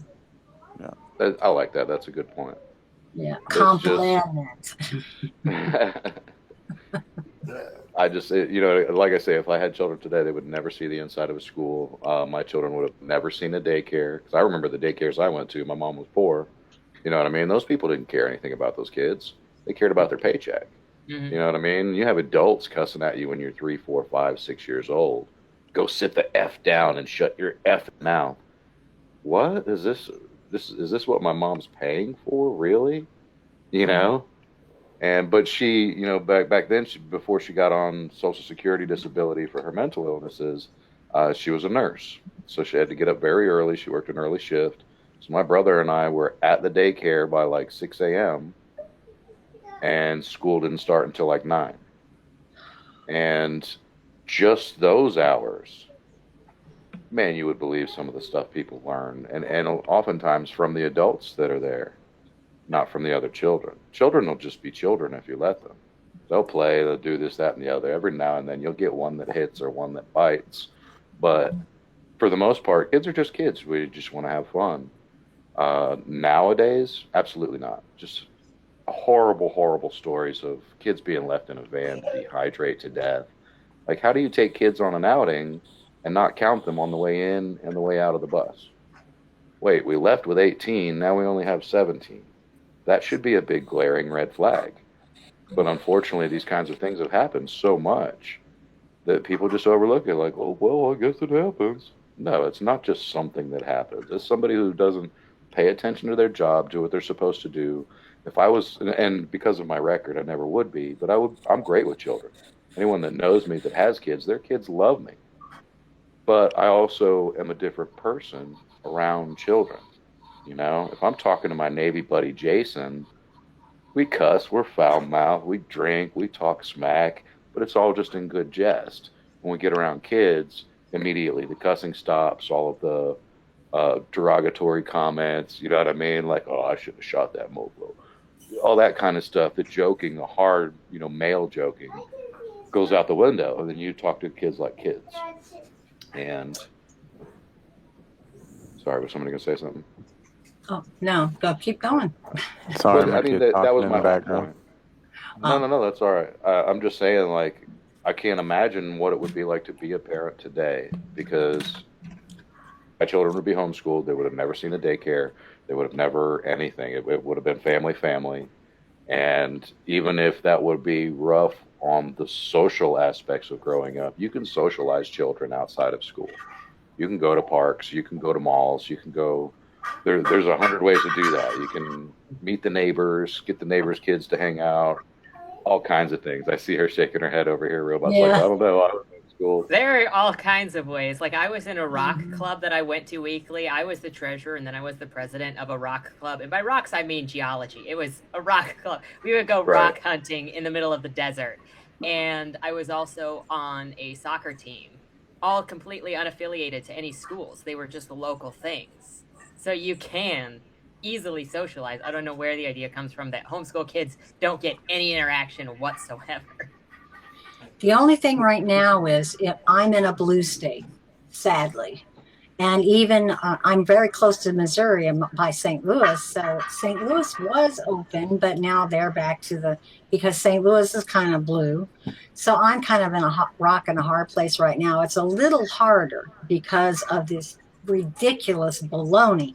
But before that, I had a friend who was already homeschooling, and there was a group that we were in, and you could go all over the place, science clubs, and we'd get together. There are ways, but this pandemic has really put in our plans. It's destroyed socialization at school too. So, Oh yeah, definitely. And now that we're seeing, because he's not going to school, the kids that are going to school, he's not even having much in common with them anymore because they're so indoctrinated.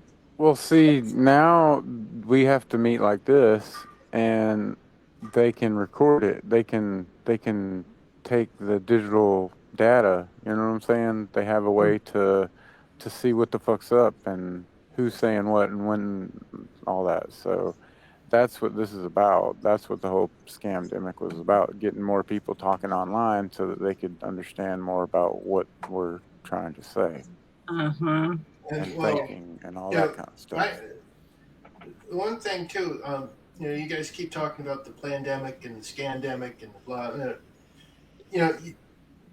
Sometimes things just happen. You know what I mean?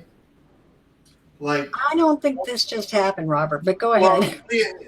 I mean, because did you know that most of the pain, misery, and painful death that happened in the 20th century can be directly traced to a guy getting a sandwich? No. Interesting. No. Okay. You remember the start of World War I, right? The assassination of Archduke Ferdinand? Mm-hmm. Okay. And, it was carried out by a group called the Black Hand. Sounds scary, right? You know what this group was? 5 dumbass college kids. Pardon my French. You want to know their intricate scheme to assassinate the Archduke Ferdinand? Throw a hand grenade at him. When they went to throw the hand grenade at him, because one of the guys, literally, all he had to do, because the Archduke was riding in an open-top car, all he had to do was walk like 5 feet, underhand toss the hand grenade into the car, problem solved. Well, he screwed it up, blew up the car behind him, blew up the car behind the Archduke. And the Archduke said, they got out of there. The Archduke says, I want to go visit the people in the hospital because, the car behind him got blown up. His security detail was like, sir, no, we should leave because, they just threw a freaking hand grenade at you. We need to leave. Archduke insists, no, we've got to go visit these people in the hospital. Finally, his security detail relents. And so they have no idea where this hospital is. They're driving all over the city trying to figure out how to get to the hospital. One of the guys who was part of the original group, whose intricate scheme was throw a hand grenade at guy, happened to be getting a sandwich at a sidewalk cafe when the Archduke's car pulls up at a stoplight. He looks over and goes, I'll be. Reaches in his pocket, pulls out a pistol, walks over to the car, bang, bang, bang, bang, bang. World War I, World War II, Holocaust, Cold War, Bolshevik Revolution, USSR. All of it stems from a guy getting a sandwich. Wow. So, things do just happen that way. That may be the case, Robert, but this one was planned. There was a meeting beforehand called Event 201, the reset, the build back better, that is all over the world. And it might have started with a comedy of errors, but I don't think this one is quite the way that one was. And I know that may have been what started World War One, but there were so many things going on. Europe is in disarray. But even so, we all survived it. We're still surviving this one. And if this one is ever going to end, like Chris was saying, they're wanting to know what we're saying with each other, but guess what? We're encrypted over here. So we're a little bit, it might be a little bit harder. It might be a little bit harder, but they have access to everything. There's no getting around anything. It doesn't Sure matter they do. how But encrypt. Even if you do your own stuff, they will get through that shit. You know what I'm saying? that's true. But don't you think they would go for the easier pickings first, like Facebook? No, I mean, go there first because they will I'm everybody. sorry. Sorry, I just mean that there's nobody to listen to on Facebook. They're all drinking coffee and eating French. Everybody interesting has been banned from Facebook. Or it's Well, left themselves. like your son says, I'm not too sure that this isn't a honeypot, you know. So I'm still skeptical. I think the way that I just look at it is every one of our lives, like there was a question earlier of what traumatic thing in your background are you grateful for now? And everybody going through their stories and thinking of your own background can look at all of these like minute things and even major things that happened to build those major events that then turn into these other things that you never expected to happen. And if you look at different major stories that we all know about, whether they're historical, whether it's Jeffrey Dahmer, whether it's, because I mentioned him like 4 or 5 times in my current paper. But if you look at all these things, it's all these like minute decisions that just change the course of literally everything. And that can be what's going on now, what has happened in the last 2 or 3 years. I'm not saying there's no planning, but I'm saying everything that we know of that has happened to us in our lives and will happen globally is made by these minute changes that shift everything. Well,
I am going to bring this back to Thanksgiving.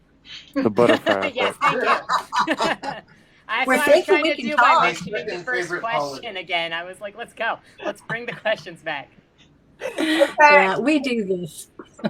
Let's bring the questions back. We can start again with you, KirkpattieCake. Let's do this. What has somebody done for you recently that has given you reason to be really, really grateful? So a couple of years ago, I did a video on the RWA shit show, which I don't know if you guys, that was the official hashtag for it. But it happened during Christmas Eve, where a bunch of political activists were going after the Romance Writers of America Association. And they just basically had a total race overthrow of the entire staff and board. And the romance writers basically ripped apart that association.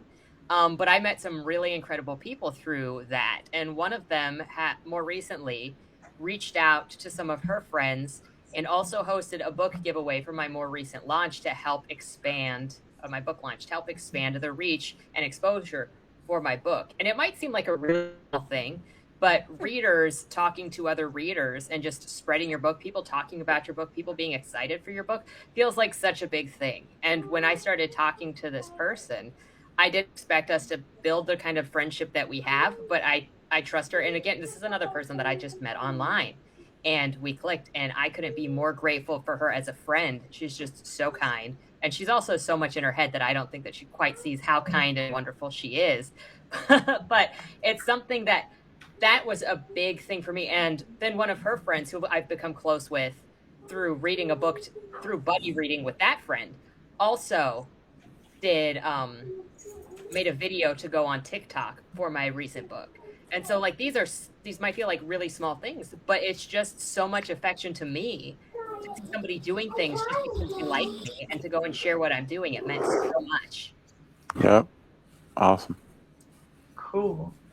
Okay, Chris, you talk. That means I'll share. Are y'all familiar with Minds Gaming? I know that. Channel. Channel on Minds. He's been around since the beginning of Minds, and he's helped me with so many aspects of like understanding some different blockchain trading. He's introduced me to a lot of different new platforms that I would never have known about if it weren't for him. Yeah, he's just really, really awesome dude.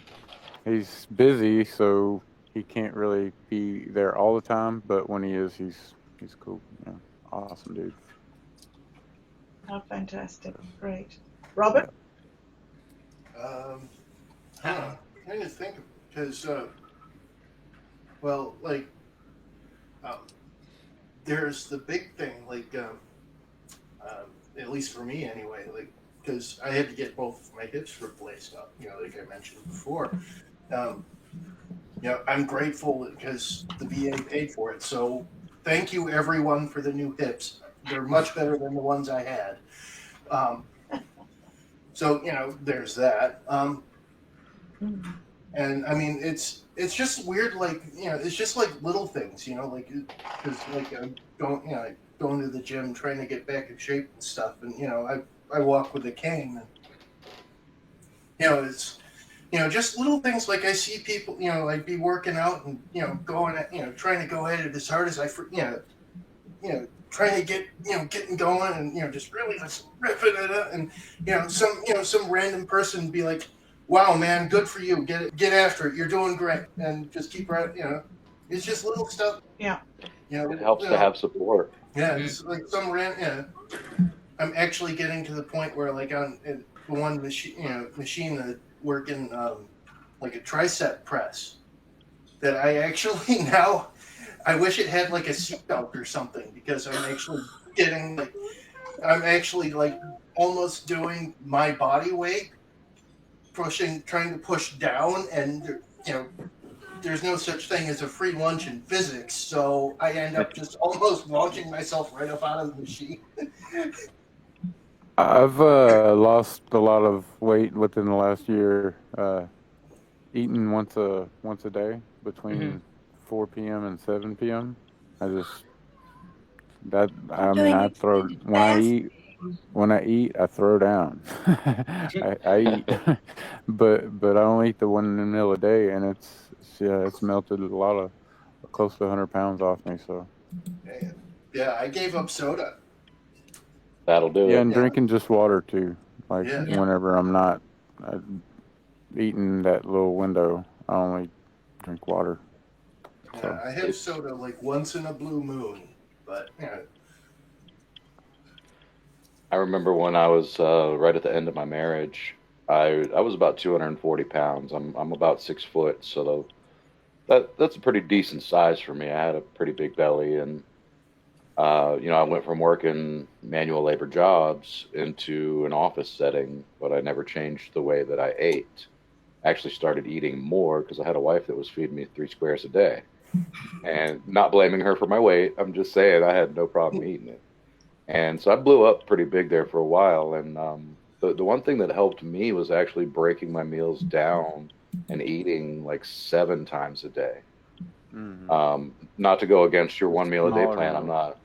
I'm just saying what worked for yeah. me. See, the thing with Um, me Everybody's is metabolism's different, so I love food and I like to get full.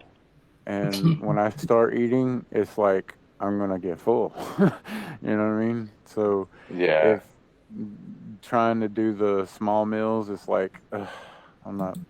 It just didn't do it for me, kind of thing. Didn't satisfy me. So I don't know. I'm sure I could change, but that's what's working for me for now. Bruh, I'm with you. I'm on the intermittent fasting train. I can't do a bunch of small meals. Right. Amen. Me too. I just I just Guys, eat when I'm hungry, I'm and not then saying I anything eat wrong with fresh either. enough that. Right. Everybody has their own way, and Yeah, whatever works for you is yeah, do that. Yeah. I yeah. have to tell you, I weighed 343 pounds at my biggest. And I was on psychiatric meds, which I've gotten off of. I was terribly depressed. Now I am under 200 pounds again, and it's because of intermittent fasting. And I'm going to get down to my goal weight eventually. But I do. I used to eat all the time, and I had a husband who liked to feed me a lot. So I had to, when I got back on my own, now I'm the boss of who eats and when, but we all can take care of ourselves. So we decided to do the intermittent fasting too. And we do 2 meals. We do late morning and evening because we've got a 15-year-old. But I do about a meal and a half. And I'm happier than I've ever been. I've decided to go to water. Awesome. I do have my little bad days, but yeah. And I have to say, I am grateful that I've lost a person. Yeah, I've lost a small person. Yeah. What was that original question? I've gotten off of what the question was now.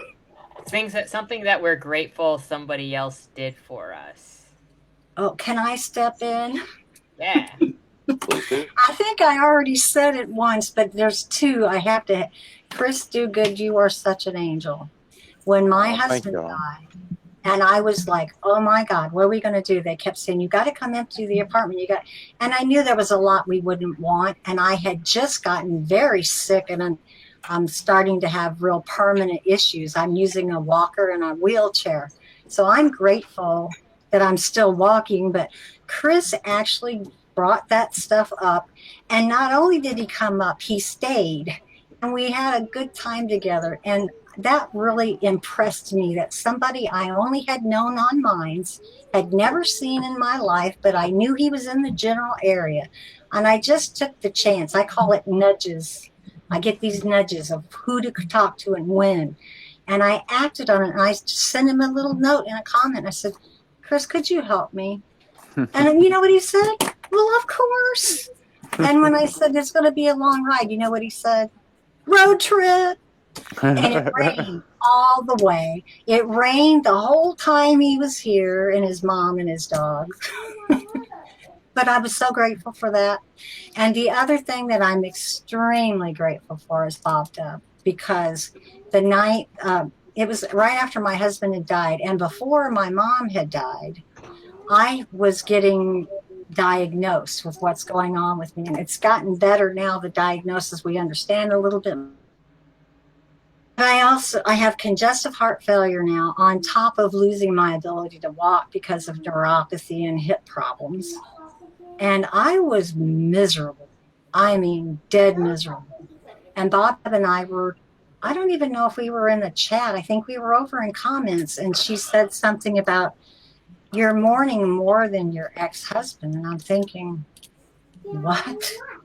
But she made me realize that I was mourning what has happened to me, and I was basically about to give up. I was just, okay, death, come on, get me. I just didn't care anymore. And here she is. Her daughter had committed suicide. My God, she's in the depths of her own depression. But that night, she turned my corner for me. She made me see why I was hurting so bad was more than just one thing. And now I've been able to be there when she's not having a good day. And we've had some times, boy, we've had some rough times. But thank God, Bobdub was there. Right in the, it was late too, late at night for me. And she was there.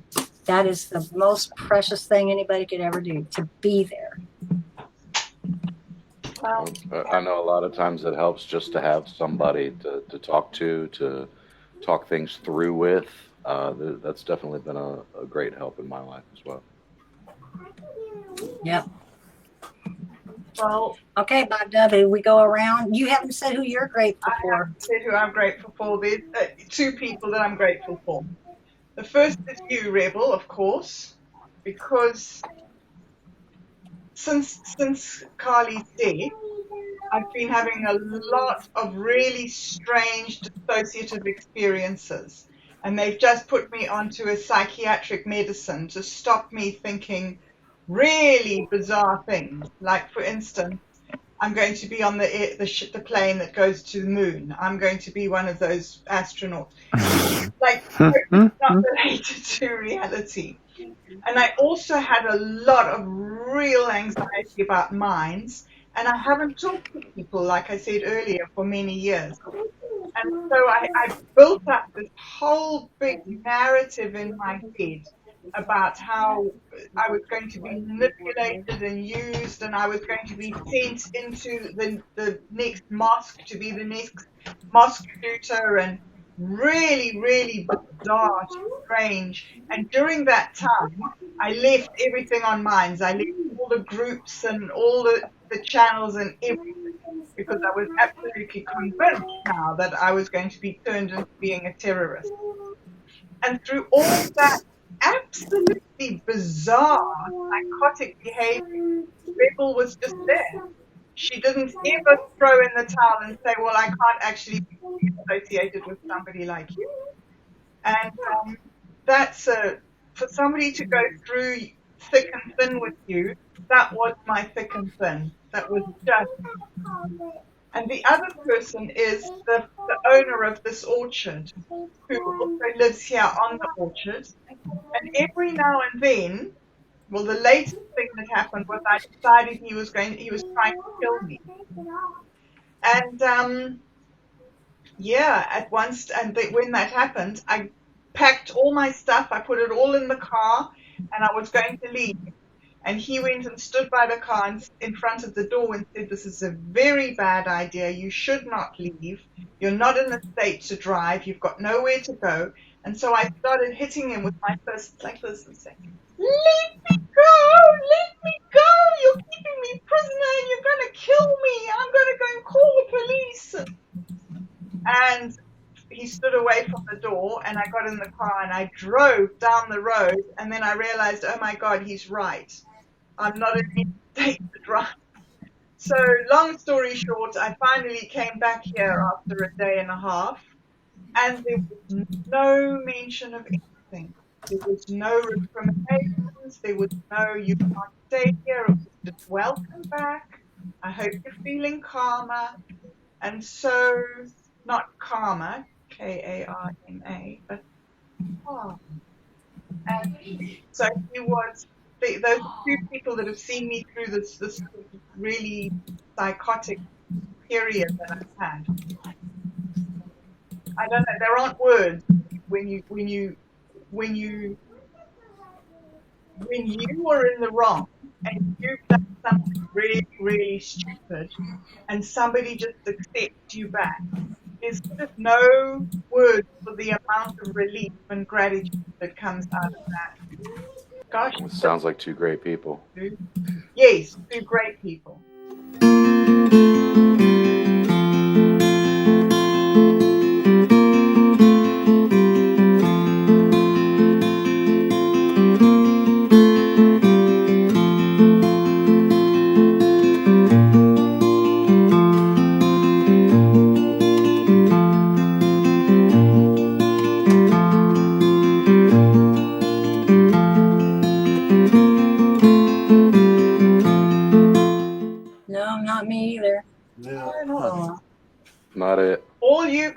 It's all you. Yeah, it's all your me. fault. All my fault. Spend time with y'all and have this conversation. It was good to meet everybody and good to spend time Nice with to y'all. meet you too. Yeah. Yeah, go Great love that dog, conversation. Chris. Yeah. Thank you very, I very have fun much for for her. being with us, ChrisDoogood. Really, really Yep. awesome. Thank you. Thank y'all. Yeah, I Too. appreciate Thank you it. for inviting me. Yeah, it was a great conversation. Thanks for coming. Looking forward to more. All right. Cool. All right. See y'all around. Have a good day.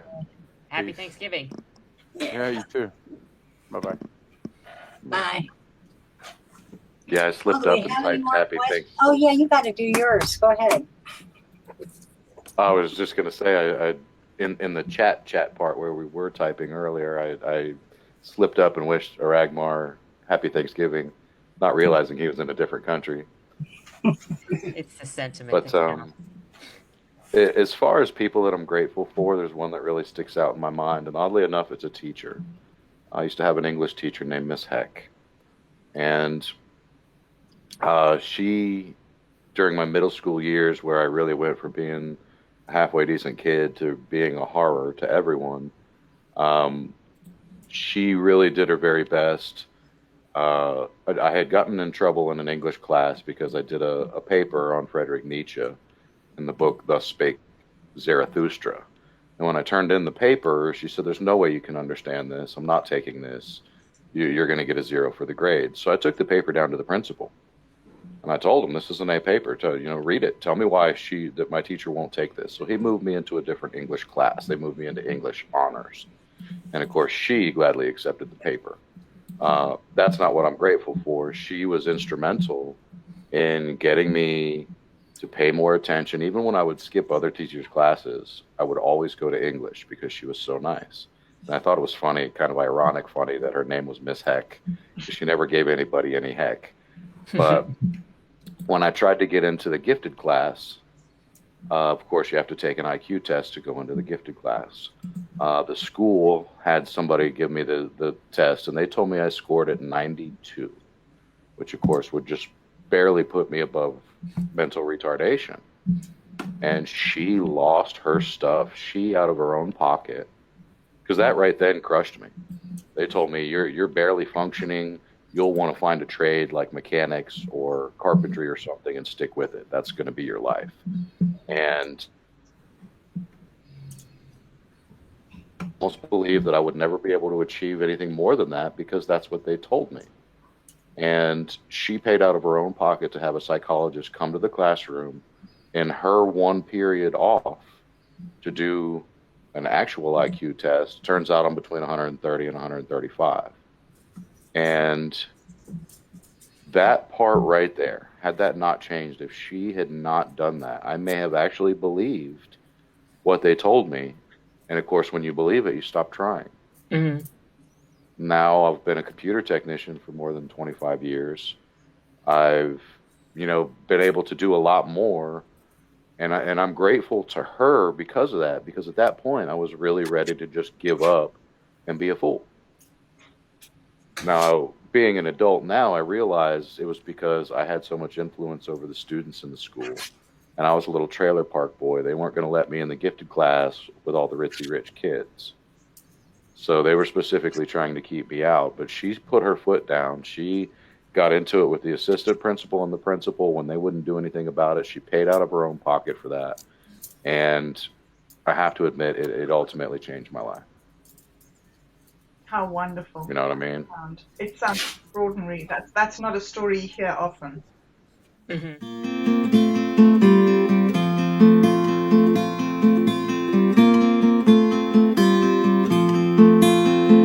But I'm glad we all got together. I'm grateful that you guys were willing to come in. But I wanted to say one more thing. I am not perfect by any means, but I changed my life this year. I was still trying to figure out how I'm going to go about the rest of my life. And I've been complaining about things that I saw other people that weren't happy on mines. And it was about the tokens. I'll just say it flat out. I wasn't too happy with the way things were going. But I re-examined myself because I was taking things and bugging myself about somebody else's problems. So I took another look at how I look at everything. And I just said, you know what? I'm tired of picking up for somebody else and going after and helping the little underdog. I'm just going to be grateful. And that's been, Bobdub knows when that change was. It's been maybe in June, July, somewhere in there. My God, what a difference it makes. So I'm not maybe grateful all the time, but when you get there, oh my God, your life will change. Be grateful. Let's back to that thing on perspective, because if we look for negative, we find it. If we look for things to be grateful about, we find that as well. People oftentimes don't realize how important our perspective is, and that what we focus our attentions and energies on are what will continue to repeat in our life. I've been on both sides of that perspective. Just like I had the one wonderful teacher that helped keep me from being broken as a teenager, I also at one point had a boss. He's a friend of the family. Him and his wife bought an antique store, and the guy who was the antique expert that was supposed to run the store came down with colon cancer right after they signed the deal and bought the place. I was a retail manager at the time, so he said, will you come and run my store? I said, well, I don't know anything about antiques, but I'll gladly run the store. You know what I mean? I need some kind of reference here, so when people start talking antiques with me, I can flip it up in the book. So he got me a good 4-inch thick book on antiques, and I ran that store for 2.5 years while the gentleman got over colon cancer. And the reason I bring it up, because your last question was about someone who lives a life of gratitude, and this is really whom I learned it from, because anytime you see him, he's smiling, he's happy, he can always find the positive light in a situation, regardless of how bad the situation may be. They were actually importing antiques from South America, because you can buy them down there with American dollars so cheap, you can ship them here and still make a great markup on them. Well, one time we had an entire container full, like a big metal shipping container full of their antiques. The store was getting low on pieces, and the entire shipping container came just missing. Like, how do you lose something the size of an apartment? You know what I mean? It's not like you dropped a toothpick somewhere and couldn't find it. But still, even in times like that, where thousands of dollars of his money was on the line, he was still just happy and gracious, and everything worked out. They found the shipping container. But I feel like had he gotten on the phone and been like, rah, rah, rah, rah, rah, F this, F that, you effing people, they probably wouldn't have given him any other help, and he may have ended up just losing out on that money.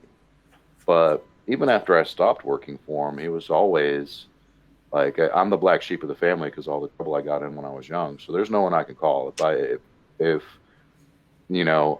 have to replace my tires, I may end up going, there's been times where something as simple as replacing a tire on the truck would mean I didn't really eat much that week. It was a ramen noodle week, because I can't call mom or my brother or anyone else and say, hey, can you flip me $100 for a week? Him, on the other hand, when he found out that I was just going without, him and the wife would show up with food to help stock my fridge and all of these kinds of things. And it's that grateful attitude that he always has. And the teacher I told you about earlier, she got me onto a book by Khalil Gibran called The Prophet. I don't know if you guys read it, but there's an entire section in there about this. And he continuously reads that book probably at least once a month, and he keeps that attitude of gratitude, and he's probably the best person that I've ever met that was so good at doing so. Because when things get really rough, I'm still Irish and Scottish and Viking, and you know what I mean? It's hard for me to keep that same attitude of gratitude, but when I do, things work out better. So I'm grateful for him and the lessons that I learned from him as well. Oh, cool. That's a beautiful story. I'm really glad that you brought that up, and I think if everybody else is cool with it, that's a good way to end. Be grateful. The choose to be grateful, choose to be happy, choose to be excellent. Yeah, that is it. Choose to be, make the choice. It has to be a conscious choice. And some people might be able to do it without thinking, but for me, I have to think. But thank you guys, all of you. Pantheon, that was excellent. And KirkpattieCake, you started it great. So Thank it's you been for a great having me. chat. This has been it's been good to get to know you guys. Yeah, it has. Definitely. And it's nice to know a bunch of fellow people on the same road. Really nice. Absolutely. Thank you all. Thank you all. Thank you all. Yeah, it's important to be grateful for what you got, and because, or even like in one of the short stories that I put up on mine, it can always be worse. Mm-hmm. If you're in a tough spot, just buckle down. Take a minute, calm down, look around you, and find that one thing you can solve, and then move on to the next thing, and then move on to the next thing. It's like I was taught in a combat lifesaver course when I was in the Army. You can't look at like you show up and something terrible has happened. Somebody stepped on something, and there's 20 people lying on the ground groaning. You can't look at the 20 people. You can only look at the first guy, the guy right on the ground in front of you. Fix him and then move on. If that makes any sense. That makes If you look at the big problem, you're gonna freeze. Look at the small problem, fix that, and move on to the next small problem. Great point. Yeah. I call that baby steps. Very good. Yeah, that was great, Robert. I never even thought about looking at it from that viewpoint. If you're in the middle of a war and you're a medic, you can't look at the whole situation. You're right. And that's the same thing in life, isn't it? We have to look at what's right in front of us and deal with that. But you've gotten there because you saw some rough things too, didn't you? Things could be a lot worse. Yeah, I mean, yeah. I guess it's the one thing that I'd like to leave everybody with. Don't look at the big problem. Look at the small one. Solve the small one, and move on to the next step. Reminds me of that old saying, how do you eat an elephant? One bite at a time. Yep. Well, I think that wound it up better than ever. Take a step at a time, solve the little problem, but don't give up. I think that's the most important thing. Never quit. Even if you have to take a breath, like, a lot of us have had to take time out. Just don't quit. Just take a break and start all over. Or go back to where you're at and keep going. Because I'm a big giant history nerd. Give it that good old-fashioned Roman stubbornness. Oh, you've wiped out 50,000 man army. Get up, dust yourself off, and go find some more men. You don't give up. What's wrong with you? I have a Viking background too, so yeah, I can agree. Just go plowing through it, right? But yeah, we got to keep moving on. Bobdub has a favorite quote, don't you, Bobdub? When you're in hell, Churchill. Yeah. When you're in hell, keep going. And we're going to keep going, aren't we, girl? We are. We sure are. Thank you so much, guys, for being with us and for bringing our minds back to all these important things for this season. And I hope we see you all again soon. You're just wonderful, wonderful people. Thank you. As are you. Thank you. Oh, and for everybody that's having Thanksgiving, happy Thanksgiving. Happy Thanksgiving. And even if you're not having Thanksgiving, the sentiment's sent to you. Thank you. Yep. Amen. Consume festive chicken. And count your blessings. All right, guys, I think we can wind it up. Thank you all. Bye. Thanks again. Bye. Bye-bye. Thank you. Bye. I hope you all have a happy Thanksgiving.